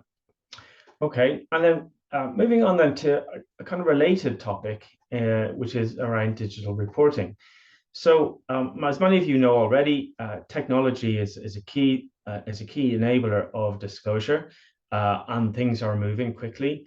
And we find increasingly corporate reporting is moving from PDF reports towards information on web pages or with structured data sets, and many stock exchanges are increasingly providing this kind of service. And a digital taxonomy provides the common elements or tags needed to make your sustainability disclosures machine readable. Now, you might ask yourself, well, why do I need to do this? Well, there's a couple of reasons. Firstly, it makes it easier to take a large data set, like information from an entire industry or sector or even jurisdiction, and bring it all together to analyze it if you're a particularly big investor. Excuse me. But it also allows you. It also allows you to analyze your data and your stakeholders analyze your data. Because it's structured in the same way across boundaries, and as I said, is machine readable. It potentially allows you to incorporate automated checks for data quality and consistency. And particularly if you've got a relationship with a ratings agency, it might support your conversations and discussions with those. Tags can have labels, obviously, in multiple languages. And one of the key benefits, obviously, here is if you're reporting your quantitative data in one language, somebody else speaking a different language can read that information and understand what it means very, very easily. And just to note, the ISSB taxonomy, which is published on our website, reflects the requirements and the accompanying materials of the ISSB standards. So I want to touch on this. It's come up a little bit in some of the questions today. I'll cover this quite quickly. We're often asked what kind of flexibilities, what kind of support is built into to support adoption. And there's a couple of things, a couple of approaches we've taken. So the first one is about how we've actually put the standards together. So for example, one very simple thing was to start with was using very well-known terminology and concepts adopted from the IASB standards, for example. Many of the requirements in S1 are to be applied proportionally, recognizing simply that companies will have a range of capabilities and are in different points in their disclosure plan, excuse me, and therefore they can apply a flexible approach. So, for example, you might have the tools, the systems, the data to apply quantitative scenario analysis. So qualitative scenario analysis is permitted. And you'll also see a phrase, all reasonable and supportable information without undue cost or effort, which will be commensurate with the skills, capabilities and resources of your company. And that really is just to try and give you flexibility to transition into adoption. Nobody expects perfection in your first year. This is a journey you'll have to go on. The first year is always the hardest, but you get better over time. And that's the idea. The second part of the support we've put together is reliefs. So there are a number of reliefs which apply in the first year. For example, companies can limit disclosures to climate in year one, and then look at broader sustainability issues in your second year. Companies are able to provide their first sustainability disclosures 6 months late, or 6 months after the financial statements, with the half-year reporting, for example. In your first year, you don't need to disclose scope 3. You don't need to use the GHG protocol if you're using something else, and you don't need to provide comparative information using S1 or S2. And another relief allows companies to include emissions from companies in your value chain, which have a different reporting cycle. And we've also talked about other sources of guidance which are cited in the standards, and we've covered already today. So these reliefs are designed to enable companies to put in place reporting practices and structures, ultimately to provide high quality and decision useful information. And one of the questions have popped up a few times today. Ultimately, jurisdictions and regulators in your jurisdiction will decide when to mandate adoption. We write the standards, regulators decide how and when to apply them. But they are available for use from the 1st of January 2024, and we know many companies are preparing to use them. Okay, so that takes us on to the second part here, which is on efficiency. We added this to the training because a common comment we find from companies is there's a growing reporting burden. And as a former preparer myself, I understand that perspective. What we're trying to do here is really highlight, if you do it right, you can make efficiencies in the process and reduce the burden. So first of all, it's important to understand what effective communication looks like and what's required. I'm sure some of you will have seen it over time. Companies, they publish absolutely everything they've got. They just dump it all on a website and they think it's all there. We've disclosed everything. If people want to look at it, they can find it themselves. They're probably sick of receiving supply chain requests. And as attractive as this might sound, it is against one of the core concepts about fair representation. S1 requires information to be clear and concise. If you dump everything in one place, it's neither clear nor concise. The clearest format disclosure can take will really depend on the nature of the information. It could be a graph, it could be a table, it could be a diagram, it could be text. To be concise, disclosures also need to avoid boilerplate information, unnecessary duplication of information, and to use clear language. Now, excuse me, some preparers watching today might be thinking to themselves, I don't really see what all the fuss is about.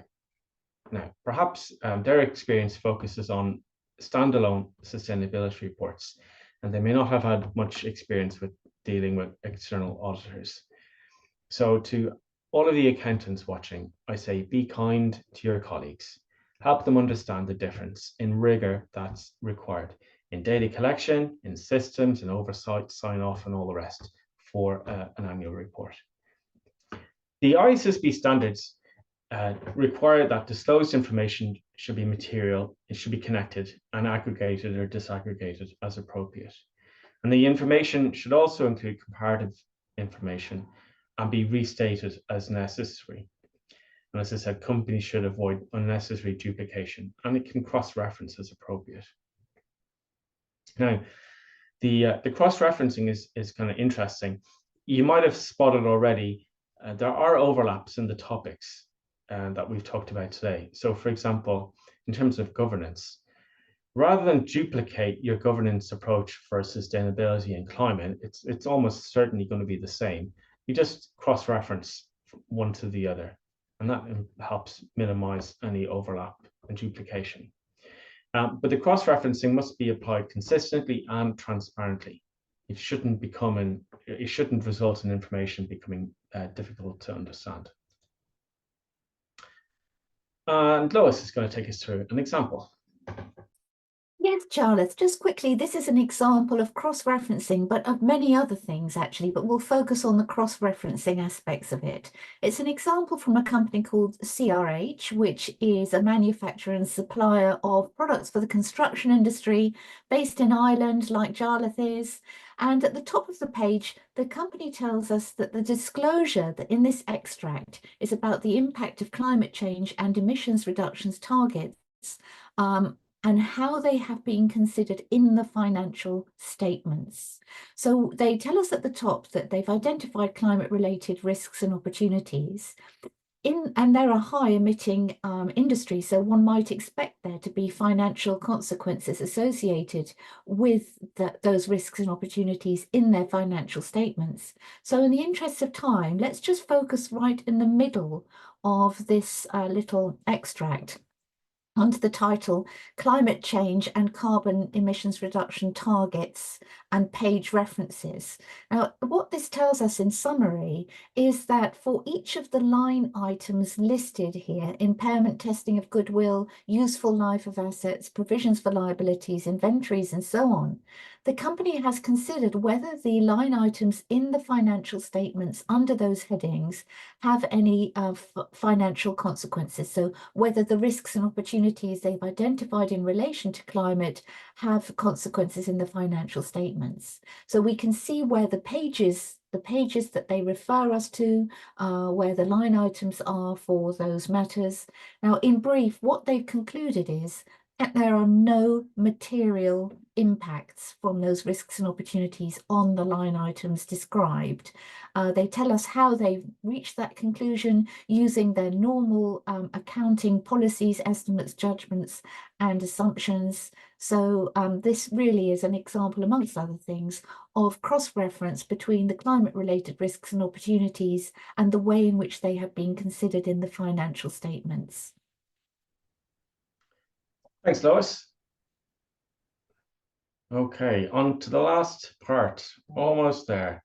So, comparative information is an important trust builder.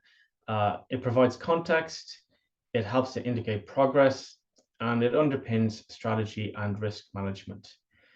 Information can be qualitative and quantitative, and as you said already, errors should be restated.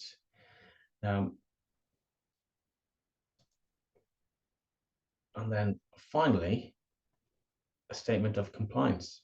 If you have followed all of the requirements in the standards, you are required to make a statement of compliance in your report. So everyone, including your investors, know you've fully complied with the standards. And yesterday we published new guidance on this, and I'll drop a link to it in the chat in a moment. And that's it. Things to remember. I'm not going to read off the slide, don't worry. It's all there. You'll have the handout afterwards. Obviously, there are things to remember, and this is not a checklist. It's just a little reminder about important things that you should ensure. Reminder that the connectivity is important for investors to see what's going on. And then there are obviously things that your disclosures must do, and you can see that there on the right. And with that, I'm going to pass back to Tiffany. Thank you.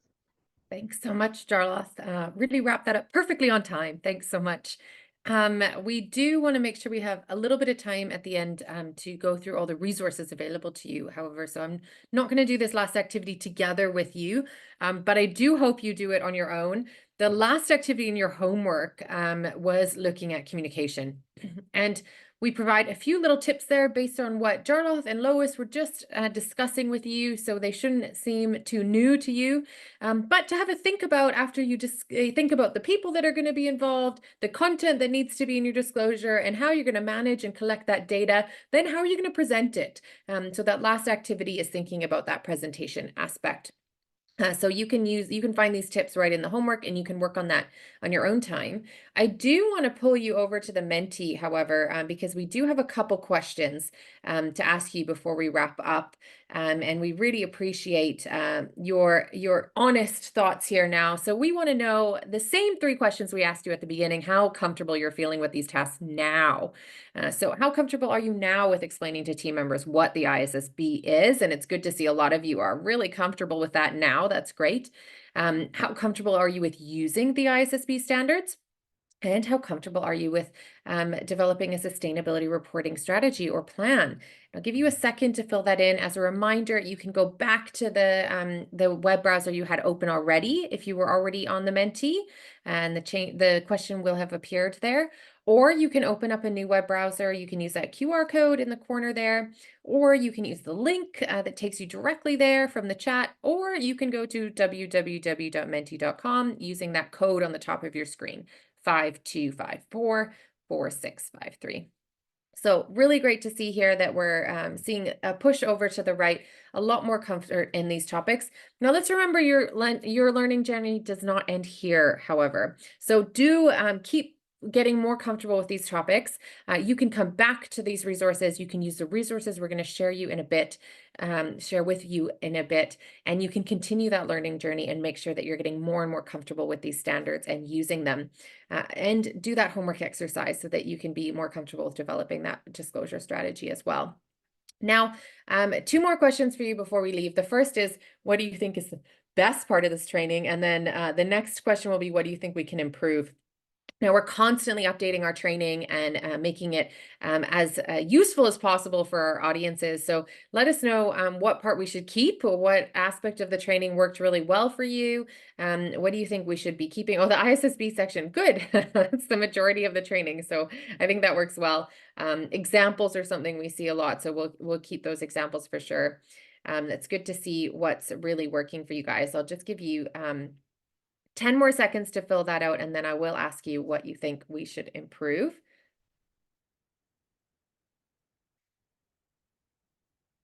Okay, so some good things coming in there. That's great.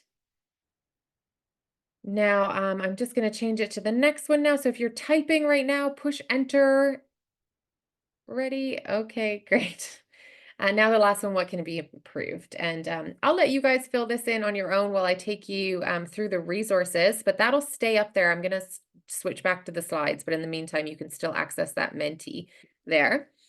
And I'm going to come back here to the slide deck so that we can share with you all the resources that you can use to keep learning about this topic. So first resource is your homework. We do highly recommend that you spend some time looking at how you might develop a disclosure plan for your organization. So as a reminder, there's tips in that homework sheet for you and a few activities you can work through to start on that.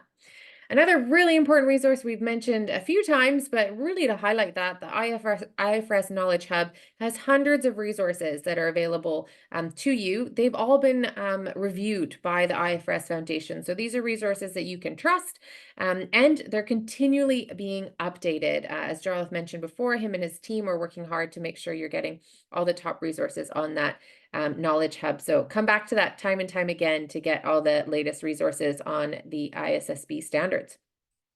And you can't get away with not reading the standards. So if you haven't yet, go to the hub or straight to the slide deck and download your copy of IFRS S1 and S2. Keep those on your desktop or somewhere accessible so that you can use them throughout your activities and your disclosure. Do recommend making sure you have those. We also have a lot of resources available to you from Unipify and through their Risk Center. These are just a few. Jan, are you still here? Are you able to talk us through a couple of these? Yeah, sure. So these are completely freely accessible resources that you can find on the Unipify website. I can paste a link in the chat in a second, but essentially just to highlight some of our latest free resources, reports and tools included.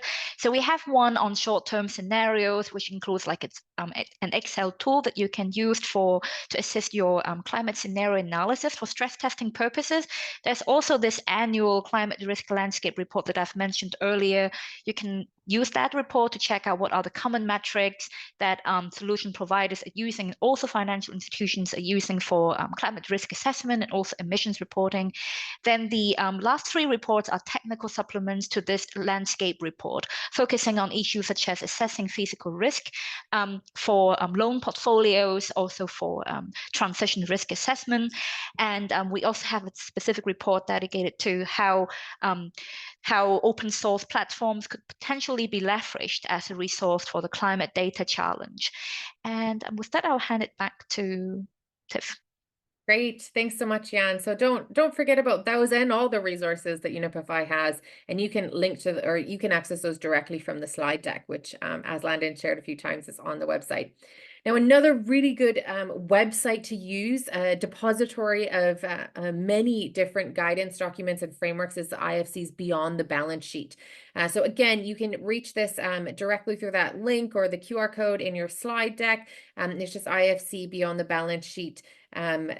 .org, and this is really a good one-stop shop for various different tools and guidance documents and resources that you can use to continue your journey and to learn more about not only the IFRS standards, definitely much further beyond that, about all your sustainability disclosure needs. So do make use of that resource there as well. And I did mention already our toolkit, so I'll skip through that, as you all should already know about the SSE's toolkit.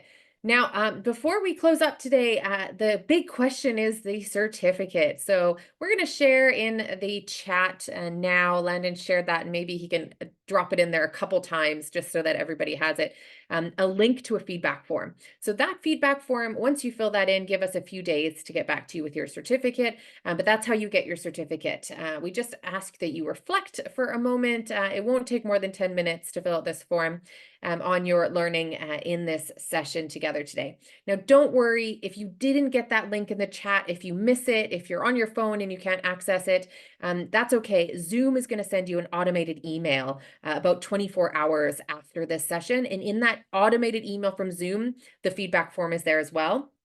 And when you close out of this session, it will prompt you to fill in a feedback form. So many ways to access that feedback form. Please do fill it out for us. It helps us to continually improve our training and make sure that we're providing the best possible training for all of you.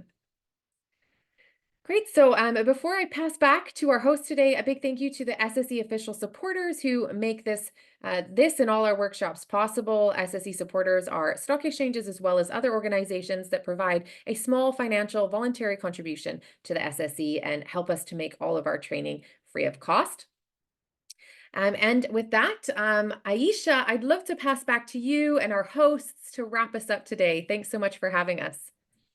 Thank you so much, Tiffany, and thank you, Jan, thank you, Jarla, thank you, Landon, and thank you, Louis, for an incredible session. I think we all learned a lot. I certainly did. I really appreciate you taking out the time. I'd like to pass it on to our partners, the Indian Institute of Banking and Finance, Dr. Gangadharan, to offer a few closing remarks, after which I would invite our donor partners, Smita Singh from the EU delegation to India and the Maldives, to please offer some final closings. Thank you. Thank you, madam. Now moving to the last but not the least of the program. Actually delivering vote of thanks for all the dignitaries and participants assembled for the program from different part of the region. IFRS in association with IFC, UNSSC, IIBF, and also UNEP, Global Gateway, all of them have assembled in a single platform to scale up the market knowledge of financial institutions in emerging markets on climate risk and climate-related financial disclosures. As we truly experienced, the workshop has created a wonderful opportunity and a golden platform of learned experts to help financial sector participants to identify, manage, and disclose their sustainability-related risk opportunities. The workshop provided a high level of overview of the IFC, ISSB, and IFRS sustainability disclosure standards. The workshop has disseminated and percolated a lot of information to clear the information asymmetry connected with climate-related financial disclosures to the participants engaged in the field of governance and leadership, strategy development and implementation, risk management, accounting and finance, and sustainability and climate strategies. And one thing I would like to inform here that we have co-developed a climate risk and sustainable finance e-learning certification course for the BFSI professionals in India. The course is divided into 2 modules. One is foundation and other one is advanced modules. We actually like to share all the details of the program to the participants join this program, today's workshop. And we invite all of you to take the course and also encourage your colleagues also to join for our program and disseminate the knowledge of the climate risk sustainable finance. And with this, I would like to enter my task of delivering sincere and heartfelt thanks to all our resource persons and dignitaries. First and foremost, on behalf of IFRS Foundation, UNSSC, IFSC, IIBF, Global Gateway, UNEP, I take this opportunity to express our heartfelt thanks and sincere gratitude to all the dignitaries and resource persons who delivered a talk and handled various sessions in this workshop. And we know the top level dignitaries include the Tiffany Grabsky from UNSS Academy, then similarly Louis Kotri from the Senior Specialist, Megdi Charka and Aisha Malik of this IFC, Jarlot Pnoy, Director IFRS Foundation, then similarly Hyun Chang of the UNEP Climate Specialist, and all of them have very well contributed by providing very informative and comprehensive presentation on these IFRS standards. Again, I extend our sincere thanks and gratitude to all the delegates from different parts of the globe, representing different banking and financial institutions, academia, and all others for attending the online workshop and also doing the necessary voting for the feedback and also making it a grand success. Once again, on behalf of all these beloved dignitaries and resource persons and delegates assembled here, I extend a sincere thanks to one and all. Thank you all. Thank you very much, Dr. Gangadharan. We really appreciate your remarks. Now I'd invite Smita Singh, Senior Program Manager with the EU delegation, to please offer our final remarks for the day. And thank you all once again. Thank you, Aisha, and thank you, Mr. Gangadharan, and all the esteemed trainers, presenters who have enriched the audience with such immense knowledge about all the sustainability reporting standards. On behalf of the European Union delegation, I am happy to say that the EU has been supporting this sector over the past years through IFC, through other partners like UNDP and also the French development agencies. We work very closely with a lot of other financial institutions, the Reserve Bank of India and other banks to promote this sustainability reporting. I would not like to stress the importance. I think we have all seen today why it is important, even though voluntary, to promote the use of such reporting standards, which will attract a lot of private sector financing to the SDGs, to creating a good fora for venturing into creating a green transition. I think it is very important for all of us to be aligned, speak the same language. I would like to thank the presenters for also stressing on the EU frameworks of double materiality, where it is very important to know what impact we are creating with the kind of financial decisions we are making at the bank's level. So with these words, I would just like to say that thank you very much to the organizers, to IFC mainly. We are very happy and privileged, I think, to create the awareness on this topic amongst the banks in India and abroad as well. And I think this is not going to be it. You're going to have other opportunities, and a wealth of resources has been shared by the presenters, by SSE, by UNEP, IFC, and also EU has a lot on its website on the sustainable finance taxonomy. So I encourage you all to look at that. And thank you once again on behalf of the European Union. Thank you, Aisha. Thank you very much, Smita, and thank you very much again to our participants, to our panelists, to our presenters, and to everyone for being here today. Have a wonderful weekend, and we look forward to your feedback. Thank you so much.